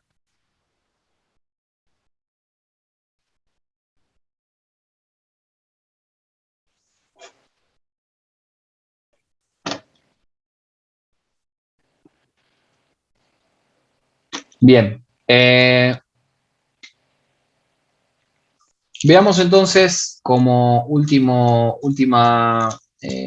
incorporación al debate, rapidito. Esto está todo en el capítulo 15 de Karl Nisoski, lo que acabamos de ver recién está todo en el capítulo 2, también tiene mucha historia y mucha evidencia empírica sobre lo que les estoy diciendo, entonces es interesante que lo lean. Vamos a ver los modelos de matching, que es la Beveridge Curve, y cómo lo podemos relacionar con efficiency wages. Bien, la teoría del matching, o la teoría de la búsqueda, como se le puede decir en español, viene de la economía laboral, así que es una rama de la economía que estudia todo lo que tiene que ver con el mercado de trabajo, más desde el punto de vista micro que el macro, pero también tiene la parte macro donde el modelo de matching, digamos, nacen. La idea de alguna forma es, de alguna manera, encontrar un equilibrio, ¿sí?, entre los flujos de entrada y los flujos de salida. Por eso la idea del matching, si hay usuarios de Tinder acá, lo van a entender. La idea del matching es que uno está macheando la demanda con la oferta, y eso tiene que ver con los flujos de entrada y salida de los trabajadores. Y la demanda y la oferta tiene que ver directamente con las contrataciones y los despidos, ¿sí? Esa es la idea.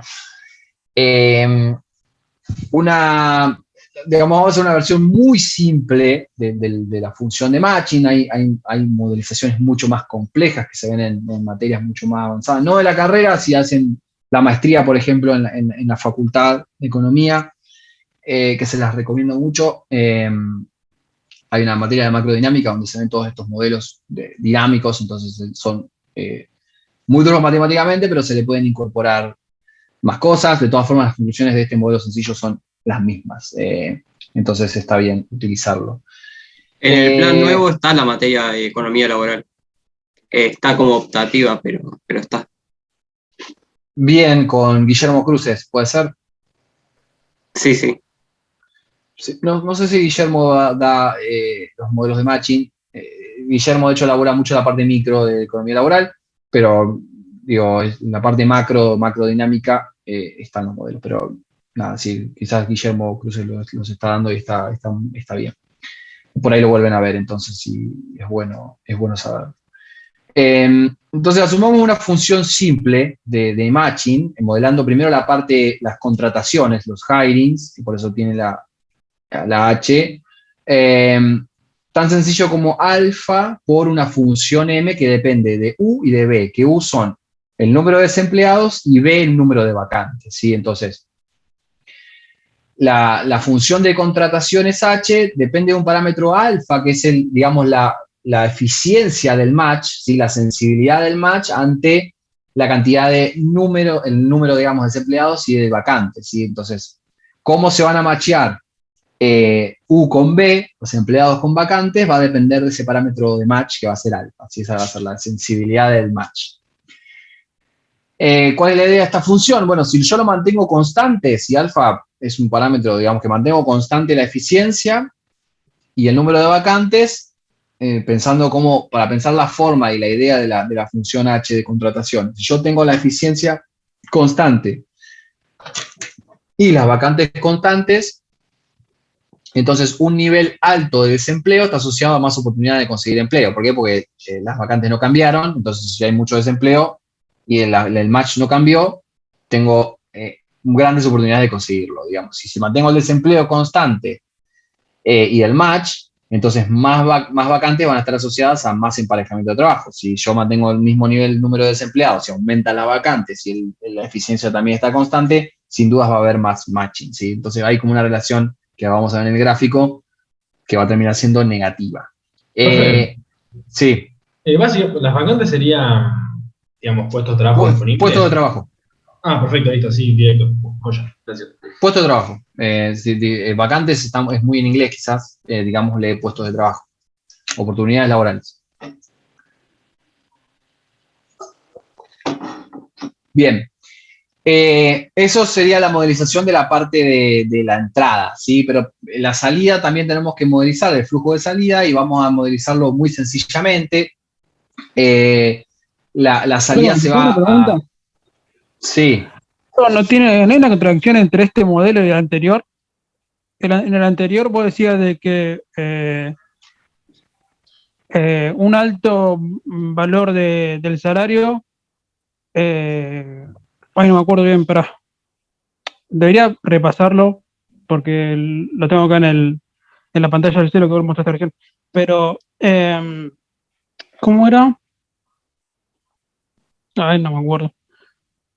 Pero, ¿no hay una contradicción? O sea... No sé sobre lo que me estás diciendo, Santiago. No. O sea, es un modelo diferente. Después lo vamos a unir, vamos a incorporar uno en el otro. No. Después, si querés repasar lo que querés decir y de última lo vemos. Dale. Porque si no sé cuál es el punto que querés hacer. No puedo adivinar tampoco porque son modelos, digamos, están relacionados pero son diferentes. Ya estamos modelando diferente el punto de partida, así que... Sí, ahora lo busco y te lo digo. Bien. Entonces, las salidas la vamos a modelar muy sencillamente, va a ser una proporción del nivel de empleo, ¿sí? Una proporción S, que la vamos a llamar, S va a ser el exit rate, y que de alguna forma van a indicar la cantidad de flujo de salida que va a ser constante de acuerdo a lo que diga el exit rate, ¿sí? Está bien.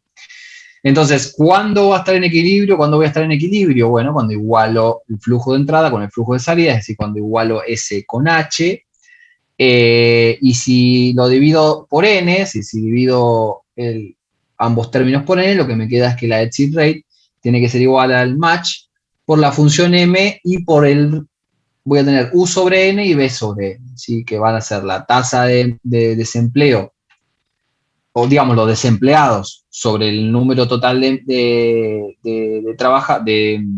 la relación entre desempleo y empleo, ¿sí? Y cantidad de empleo, y la relación entre vacantes y nivel de empleo, ¿sí? Si yo quiero graficar esa ecuacioncita que tengo ahí, la voy a graficar a partir de la relación entre las vacantes sobre empleo y U sobre, digamos, el desempleo sobre la cantidad de empleo. Si la tasa de desempleo y la tasa de vacantes, pensémoslo así en relación al nivel de empleo, ¿no? Entonces aparece la idea de la Beveridge Curve. Si la Beveridge Curve es de esta relación que hay negativa, sería básicamente, piensen en una curva de diferencia entre vacantes y entre tasa de vacantes y tasa de desempleo. Si lo que me dice la Beveridge Curve son todas las combinaciones entre tasa de vacante y tasa de desempleo que me mantienen constante el match, ¿sí? Si yo mantengo constante la tecnología de matching, pensemos en una función de producción, yo tengo constante el matching, si no, el matching no cambia, la posibilidad de hacer match, por ejemplo, estoy en un punto bajo de la curva, si yo tengo mucho desempleo, para mantener constante el matching, tengo que tener menos vacantes, ¿sí? Básicamente es lo que me dice. En caso contrario, si yo tengo poco desempleo, para mantener constante el matching, lo que tiene que pasar es que tiene que haber muchas vacantes por sobre el nivel de empleo. Entonces, lo que me dice esta curva, la Beveridge Curve, es la relación entre tasa de vacantes y tasa de desempleo que mantiene constante el matching, ¿sí? Manteniendo constante la relación de eficiencia. Y si la curva se desplaza hacia la derecha, lo que voy a tener es un matching menos eficiente, es decir, los flujos entre salida y entrada van a ser menos eficientes, voy a tener menos tasa de entrada, si se quiere decir, o menos, digamos, va a haber menos rotación, y si la curva se contrae, va hacia el origen, el matching es mucho más eficiente, ¿sí? Porque voy a requerir menos desempleo para la misma tasa de vacantes, y esa sería la idea. Entonces, si se va para adentro de la curva, es más eficiente. Si se va para afuera de la curva, es menos eficiente el matching y por lo tanto voy a tener mucho más desempleo para la misma tasa de vacantes. Esa es la idea. Ahora, ¿cómo puedo incorporar esta idea de la Beveridge Curve y la idea del modelo de matching, de los flujos de entrada y los flujos de salida en el modelo que vamos a ver de efficiency wages?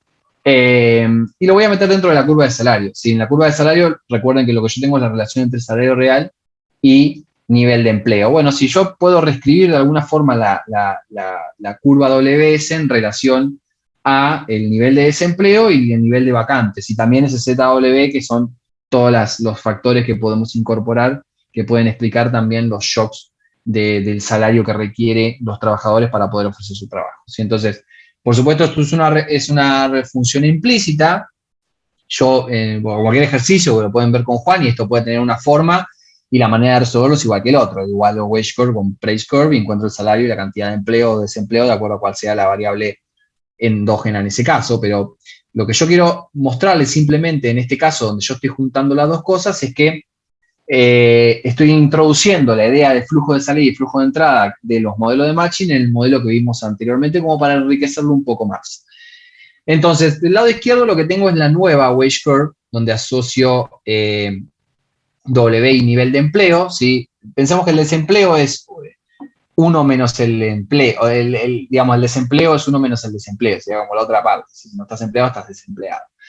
En ese caso, cuando, digamos, pensemos en la tasa de vacantes y la wage curve, cuando la tasa de vacantes es muy alta, es decir, que hay muchas vacantes en la economía, la contracara de eso es que tengo un nivel de empleo menor, o pensemos que acá tengo la oferta, tengo un alto nivel de desempleo. Por el contrario, si la tasa de vacantes es baja, tengo menos vacantes en la economía, Eso de alguna forma quiere decir que el desempleo es mucho más chico, por lo tanto el nivel de empleo es más elevado. Por eso, digamos, acá estoy corriendo la curva cuando B se mueve, cuando es bajo, cuando es alto. Si la relación entre la wage curve y las vacantes es de esta forma. Ahora bien, yo puedo relacionar la Beveridge curve con la wage curve para ver de alguna forma cómo el empleo y las vacantes se relacionan en un caso. Pensemos, estamos en el punto A donde tengo esta Beveridge curve y esta primera curva de wage curve donde incorporo la parte de las vacantes y el desempleo, ¿sí?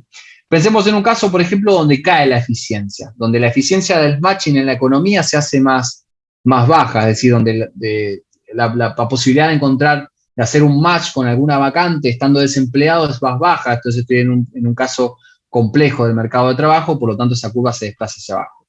¿Cuál es el resultado de esa estática comparada? Y el resultado es que voy a tener mucho más desempleo y por supuesto van a haber más vacantes. Es decir, tengo mucho más desempleo porque se hizo más difícil poder encontrar trabajo, pero a su vez también hay muchas vacantes, hay más vacantes libres porque hay un problema de match, hay un problema en cómo el mercado de trabajo soluciona la oferta y la demanda, así que no está pudiendo matchar. También lo que puede pasar es que haya un impacto que me desplace hacia abajo la curva de wage curve, por ejemplo, cualquier factor que me haga que los trabajadores ofrezcan más trabajo al mismo salario, ¿sí? O que trabajen, o que al mismo nivel de empleo se resignen a recibir menos salario porque la situación se complica. En ese caso, fíjense que puedo llegar a un punto C donde hay mucho más desempleo, ¿sí? Porque puede ser un caso donde, digamos, acá tenemos un problema de matching, de eficiencia del match, y también un problema de donde las condiciones laborales se complican, o puede haber yo trabajo por menos salario, donde aumenta el desempleo, pero también hay mucho menos vacantes. Sí, tengo una situación mucho peor que el caso B, porque tengo muchas menos vacantes que en el caso anterior, pero a su vez tengo mucho más desempleo. Entonces, de alguna forma, puedo incorporar la idea de los flujos de entrada y de salida y de cómo es la eficiencia en el mercado de trabajo en el modelo que vimos antes. Y por supuesto lo podemos incorporar dentro de un modelo macro más grande, donde yo tenga un impacto o algún cambio en la demanda agregada que haga que la parte del match todo lo que tiene que ver con la eficiencia en el match entre la oferta y la demanda en el mercado de trabajo juegue un rol importante y haga que haga mucha más fricción en el mercado de trabajo, ¿sí? En el capítulo 15 tienen mucha literatura al respecto. Bueno, hay un caso de ejemplo con datos, y también tienen toda la parte de cómo los sindicatos y la organización del trabajo también afectan y no solamente la organización de los trabajadores, sino también los cárteles de empresas afectan también al mercado laboral, ¿sí? ¿Dudas con esto? Entiendo que ya estamos. ¿Te hago una consulta, Nico? Sí. Con respecto a los dos capítulos estos, ¿nosotros nos tratamos de focalizar en los temas que vos tocaste en la clase, o le damos bastante importancia a todo lo que nos diste, la parte de los sindicatos que hablás y todo eso? A ver, yo lo nombro de alguna forma porque si no puedo dar todo porque tengo una restricción de tiempo. No vas a encontrar, digamos, si vos lees la parte de matching, que solamente dice matching, te vas a perder toda la discusión que puede llegar a venir por el lado de una pregunta sobre cómo afecta, digamos, todo lo que está contenido por lo general en los ZW o los ZP, es todo lo que se viene después, es decir, cómo puedes enriquecer más el modelo y cómo afectan. Digo, esos son preguntas de teoría, por lo general, porque son, de alguna manera, cómo interpretar el modelo con algún agregado. Entonces, el modelo, la clase se basa en todo el capítulo, es decir, la parte base, pero también en algunos casos particulares que enriquecen o que nos pueden llegar a dar una discusión en la estática comparada. Pero después, sin duda, todo lo que contiene el capítulo está relacionado al modelo, no está compartimentado el capítulo. Entonces yo les recomiendo que lo lean todo. Perfecto, muchas gracias. Che, Nico, acá encontré lo que estaba diciéndote, que Sí. me trae un poco con esto del inglés. Bueno, te decía, viste que la curva de fijación de salarios hay una relación que te dice que alto desempleo implica más un costo más alto en encontrar trabajo. ¿Puede ser?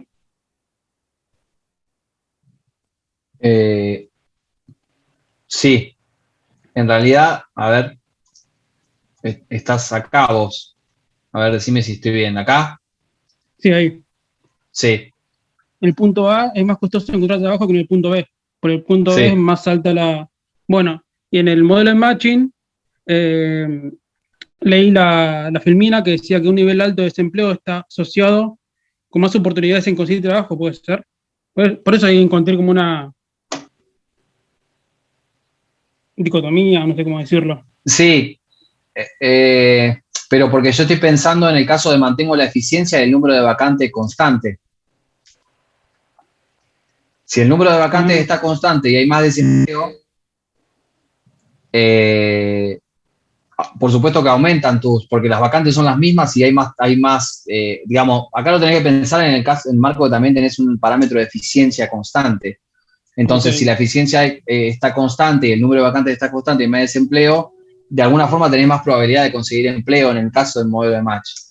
Quizás es un poco, no sé si se contradice, para mí es diferente, porque está pensando en el flujo de entrada y en el flujo de salida, es decir, está pensando en cómo se puede llegar a mover si yo, una estática comparada de algo sencillo, digamos, pero yo después lo termino relacionando acá. Fíjate que en la web, si yo tengo muchas vacantes, estoy pensando en un nivel alto de desempleo, entonces acá ya acá tiene más sentido, porque lo estoy poniendo en un mismo marco. Cuando yo presento el modelo, están en un marco, todavía están separados, acá están, hice el capítulo, hace el trabajo de alguna forma, hacer una congruencia entre los idiomas y poder compatibilizarlos. Claro, sí, me hacía un poco de ruido nomás. Bien. Gracias. Bien, y vamos a ver algunos... Sí, claro. Una pregunta capaz media tonta. En la Filmina 9, ¿la oferta de trabajo siempre que tiene que estar a la derecha de la wage curve? Sí, sería... Sí, porque la idea es que modelar lo que dicen los datos, que siempre de alguna forma hay desempleo. ¿Se entiende? O sea, no es azaroso, sino que existe siempre un nivel de desempleo. Llegar a tasa cero de desempleo es muy extraño. Claro, ya parte del supuesto. Claro, acordate de cómo empezó la discusión, de que de alguna forma el desempleo era una característica medio estructural del sistema donde vivimos y de alguna forma hay que modelarlo, ¿se entiende? Digamos, puede pasar, sin duda puede pasar, que se puede modelar, se puede pensar en un caso hipotético, sí, no está prohibido, sin lugar a dudas, pero la idea de la conceptual del modelo y la clase es modelar esa idea de que existe siempre alguna tasa de desempleo bajo cualquier nivel de salario real. Gracias. O sea, profe, sobre eso, cuando la oferta de trabajo se hace vertical, entonces eso no implica, digamos, un desempleo friccional. Eso implicaría empleo total. Claro, acá tenés... Claro. Exacto, acá tenés toda la fuerza laboral empleada. No representa desempleo 0%. Bien. Representa 0% si se encuentran wage y oferta. Claro, pero yo decía si la intersección contempla desempleo friccional o desempleo cero directamente. Exacto, sí. No, es cero en este caso, por eso siempre hay un gap. Claro, por eso no sería real que se corte. A ver, ¿puede haber un caso hipotético que se plantee en un ejercicio? Sí, sin dudas. La idea del modelo de vuelta es modelar la existencia de un desempleo permanente en todas las economías, ¿no? Que no es lo que modela la teoría neoclásica o microeconómica tradicional, simplemente eso. Pero sí, o sea, si uno lo piensa racionalmente o quiere encontrarlo, es difícil encontrar esa intersección. Pero puede haber un caso hipotético en algún ejercicio, solo para molestarlos.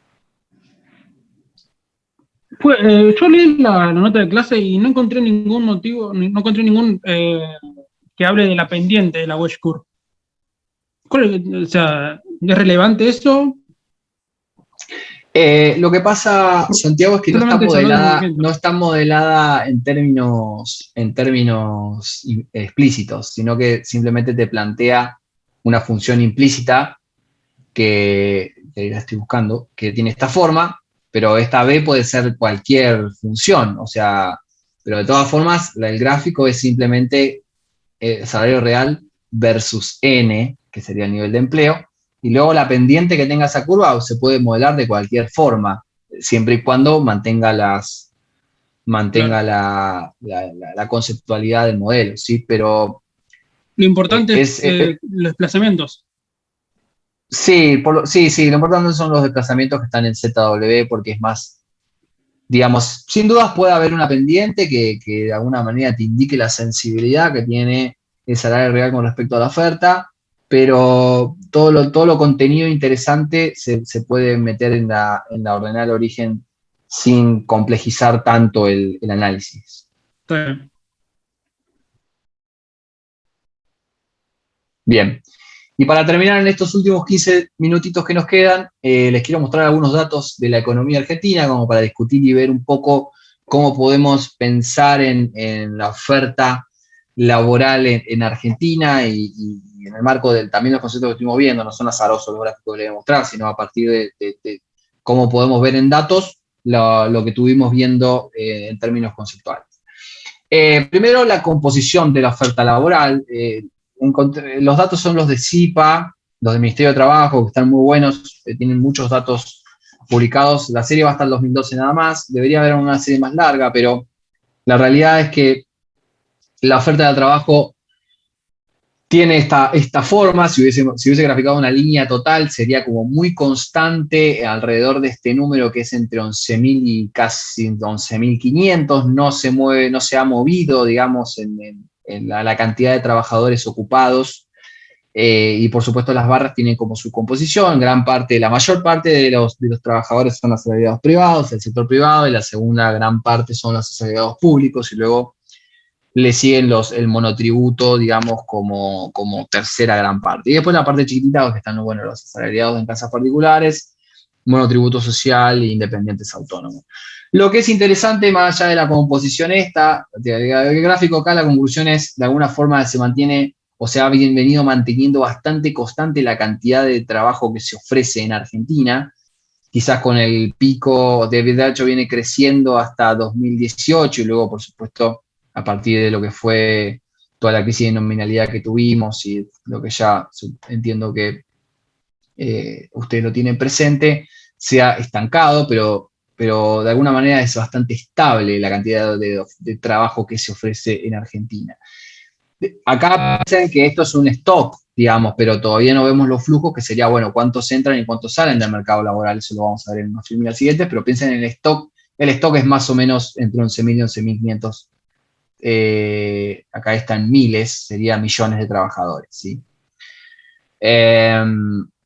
Lo que esto me pareció muy interesante, que es construir un índice sobre la evolución de esos stock, como para ver un poco cómo se comportaron las tasas de crecimiento, ¿sí? Me pareció muy interesante lo que ocurre con Independiente del monotributo social, o sea, hay una partecita que es muy pequeña, que es esta verde que está acá, que no son una gran cantidad de trabajadores, pero la tasa de crecimiento es enorme, y tiene que ver un poco con la no posibilidad que tiene el mercado laboral argentino de poder incluir un gran sector de la sociedad que por cuestiones que puede llegar a ser de educación, fricción, estructurales, no puede incorporarse al mercado laboral, y entonces aparece el monotributo social como una manera de incorporarlos en la oferta, por supuesto con mucho menos, se puede pensar con derechos laborales que el caso de un asalariado privado, pero me pareció interesante el boom del crecimiento a partir de mayo de 2013 de este sector, ¿sí? Vamos a ver, por ejemplo, el privado y el independiente autónomo, es bastante planchada la tasa, al final, por supuesto, tiene una caída, y luego tanto el asalariado público como el independiente monotributo y los asalariados en casas particulares tienen una tendencia creciente no muy extraordinaria, pero la extraordinaria sí es el crecimiento de los independientes monotributos. O sea, acá pensemos en el caso de trabajadores que no, el mercado laboral se ha se ha profesionalizado mucho en el último tiempo y hay muchos más requerimientos educativos y por supuesto hay unos problemas estructurales que tienen que ver con el nivel de educación que alcanzan algunos individuos y demás, y que tienen que acudir a esta parte, digamos, del mercado laboral para poder ofrecer su oferta. ¿Sí? Eso es interesante. O sea, no pueden ofrecer en estos segmentos si se ofrece en otros segmentos. ¿Sí? Eso me parece, y se ofrece en por lo menos la tasa de crecimiento es elevada, y eso es interesante, es para debatir, es para incorporar. Digamos, estas son todas cosas que los modelos no incorporan y que son interesantes de ver, sobre todo bajo nuestra realidad. Por otro lado está la relación, creo que es un poquito, no, es casi, son del 2012 a 2021, tenemos casi 9 años, la relación entre salario real y empleo. Lo que sabemos de la literatura es que tienen una relación positiva, es decir, que se deberían mover bastante iguales, pero lo que vemos de alguna forma es que el empleo, la tasa de empleo es bastante estable, por supuesto a partir de 2018 viene cayendo, por toda la crisis que tuvimos a partir de 2018.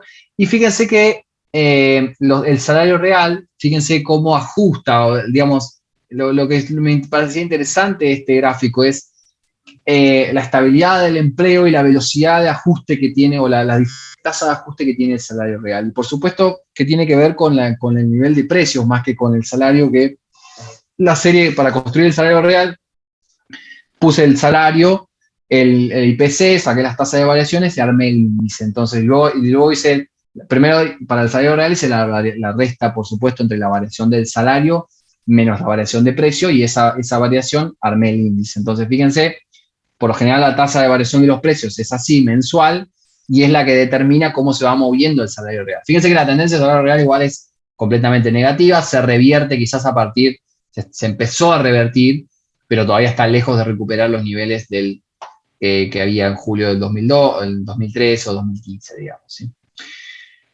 Y después este gráfico era interesante, que era la tasa de entrada versus la tasa de salida y el índice de empleo que les mostré anteriormente. Fíjense que en el caso de 2018 para atrás, hay mucho más periodos en donde la diferencia entre la tasa de entrada y la tasa de salida está por encima. Entonces, por lo tanto, el nivel de empleo se mantiene constante o aumenta. Pero después tenemos el caso donde la tasa de salida, el diferencial, es mucho más grande que la tasa de entrada. Entonces, lo que vemos es que básicamente el empleo empieza a bajar en ese caso.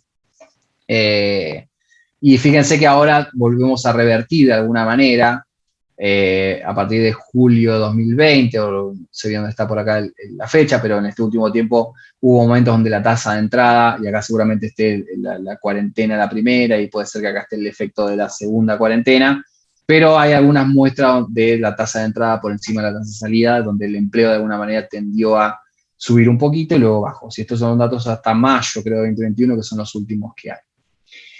Y después me pareció interesante mostrarles la idea de la curva de Phillips. Y hay todo un debate sobre si la curva de Phillips es un buen proxy de la discusión entre empleo y inflación. Está bien planteada la discusión en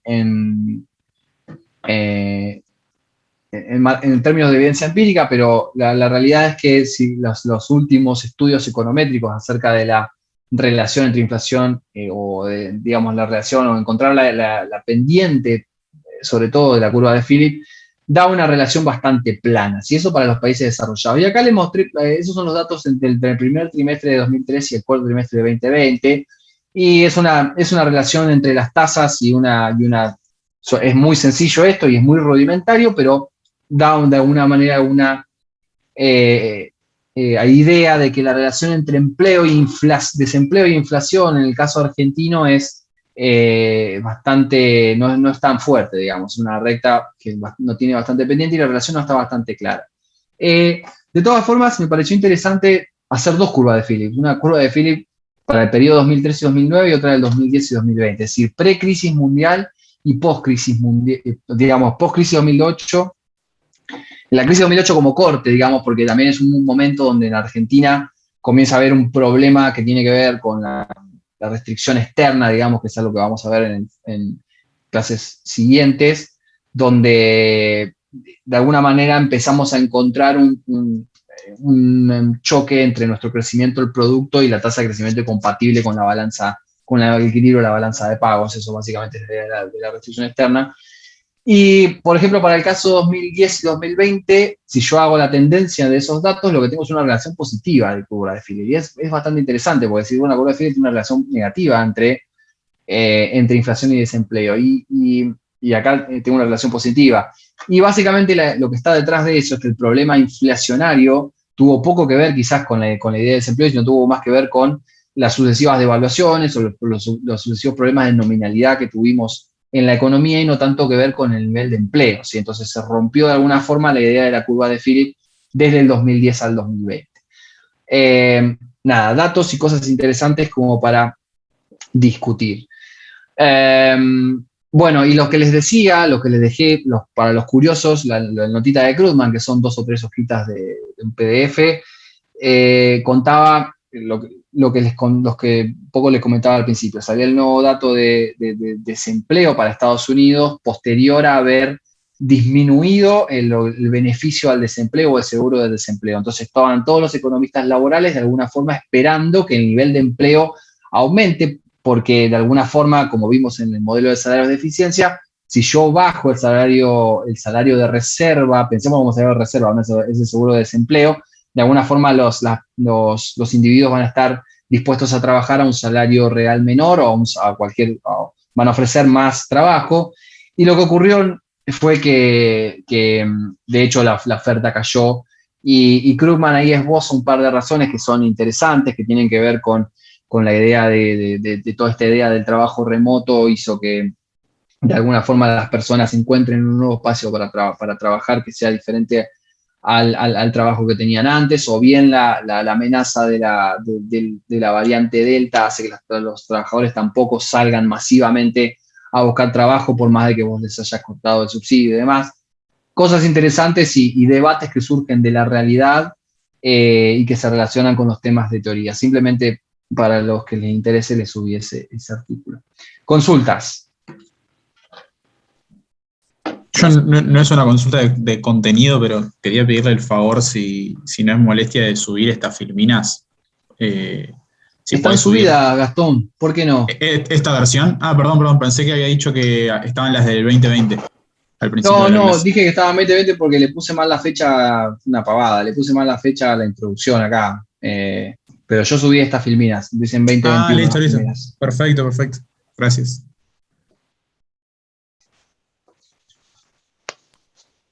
Profe, yo me quedé con una duda nomás al principio y después no te quise interrumpir, pero en la curva WS, cuando lo graficaste, o sea, ¿hiciste el supuesto de que el nivel de precios es igual al esperado?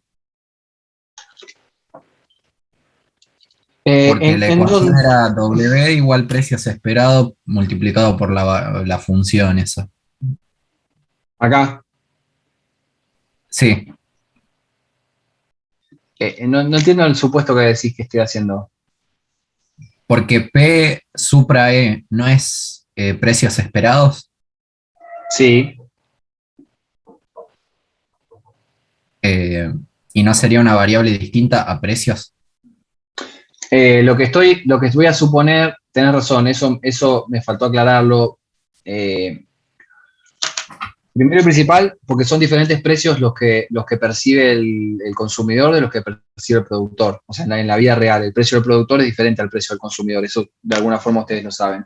Lo que estoy suponiendo acá de alguna forma es que el precio del consumidor y del productor son similares, entonces los puedo unir. ¿Sí? No hay diferencias no hay impuestos que me distorsionen el precio del productor y tampoco hay subsidios que me distorsionen el precio del consumidor o mismo impuestos.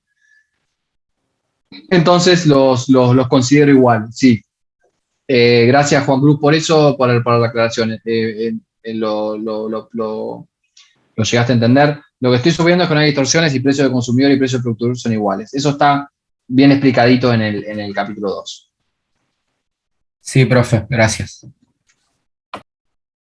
Profe, le hago una consulta de la primer filmina, creo que es de desempleo e inflación. Una duda más grande. Puede ser que... Pará. ¿Dónde me estás hablando? No, de los ejemplos empíricos de Argentina. Ah, y los datos. Claro, sí. De esta. Esta. Sí, esa. Puede ser que la relación, o sea, sea muy baja por el hecho de que Argentina, o sea, tiene constantemente inflación, entonces no se vuelve, digamos, tan relevante el hecho del empleo, o por qué podría ser Sí, esa.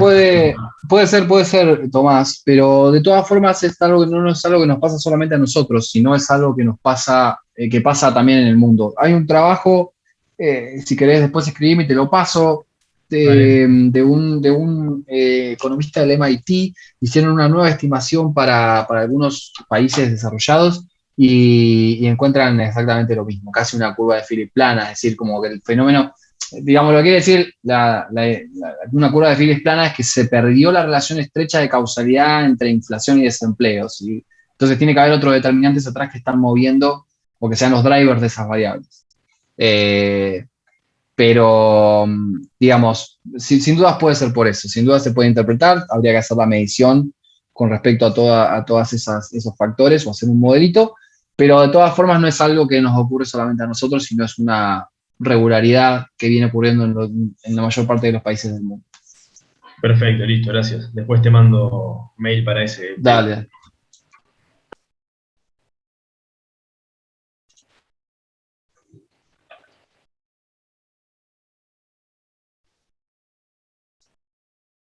Recording stopped.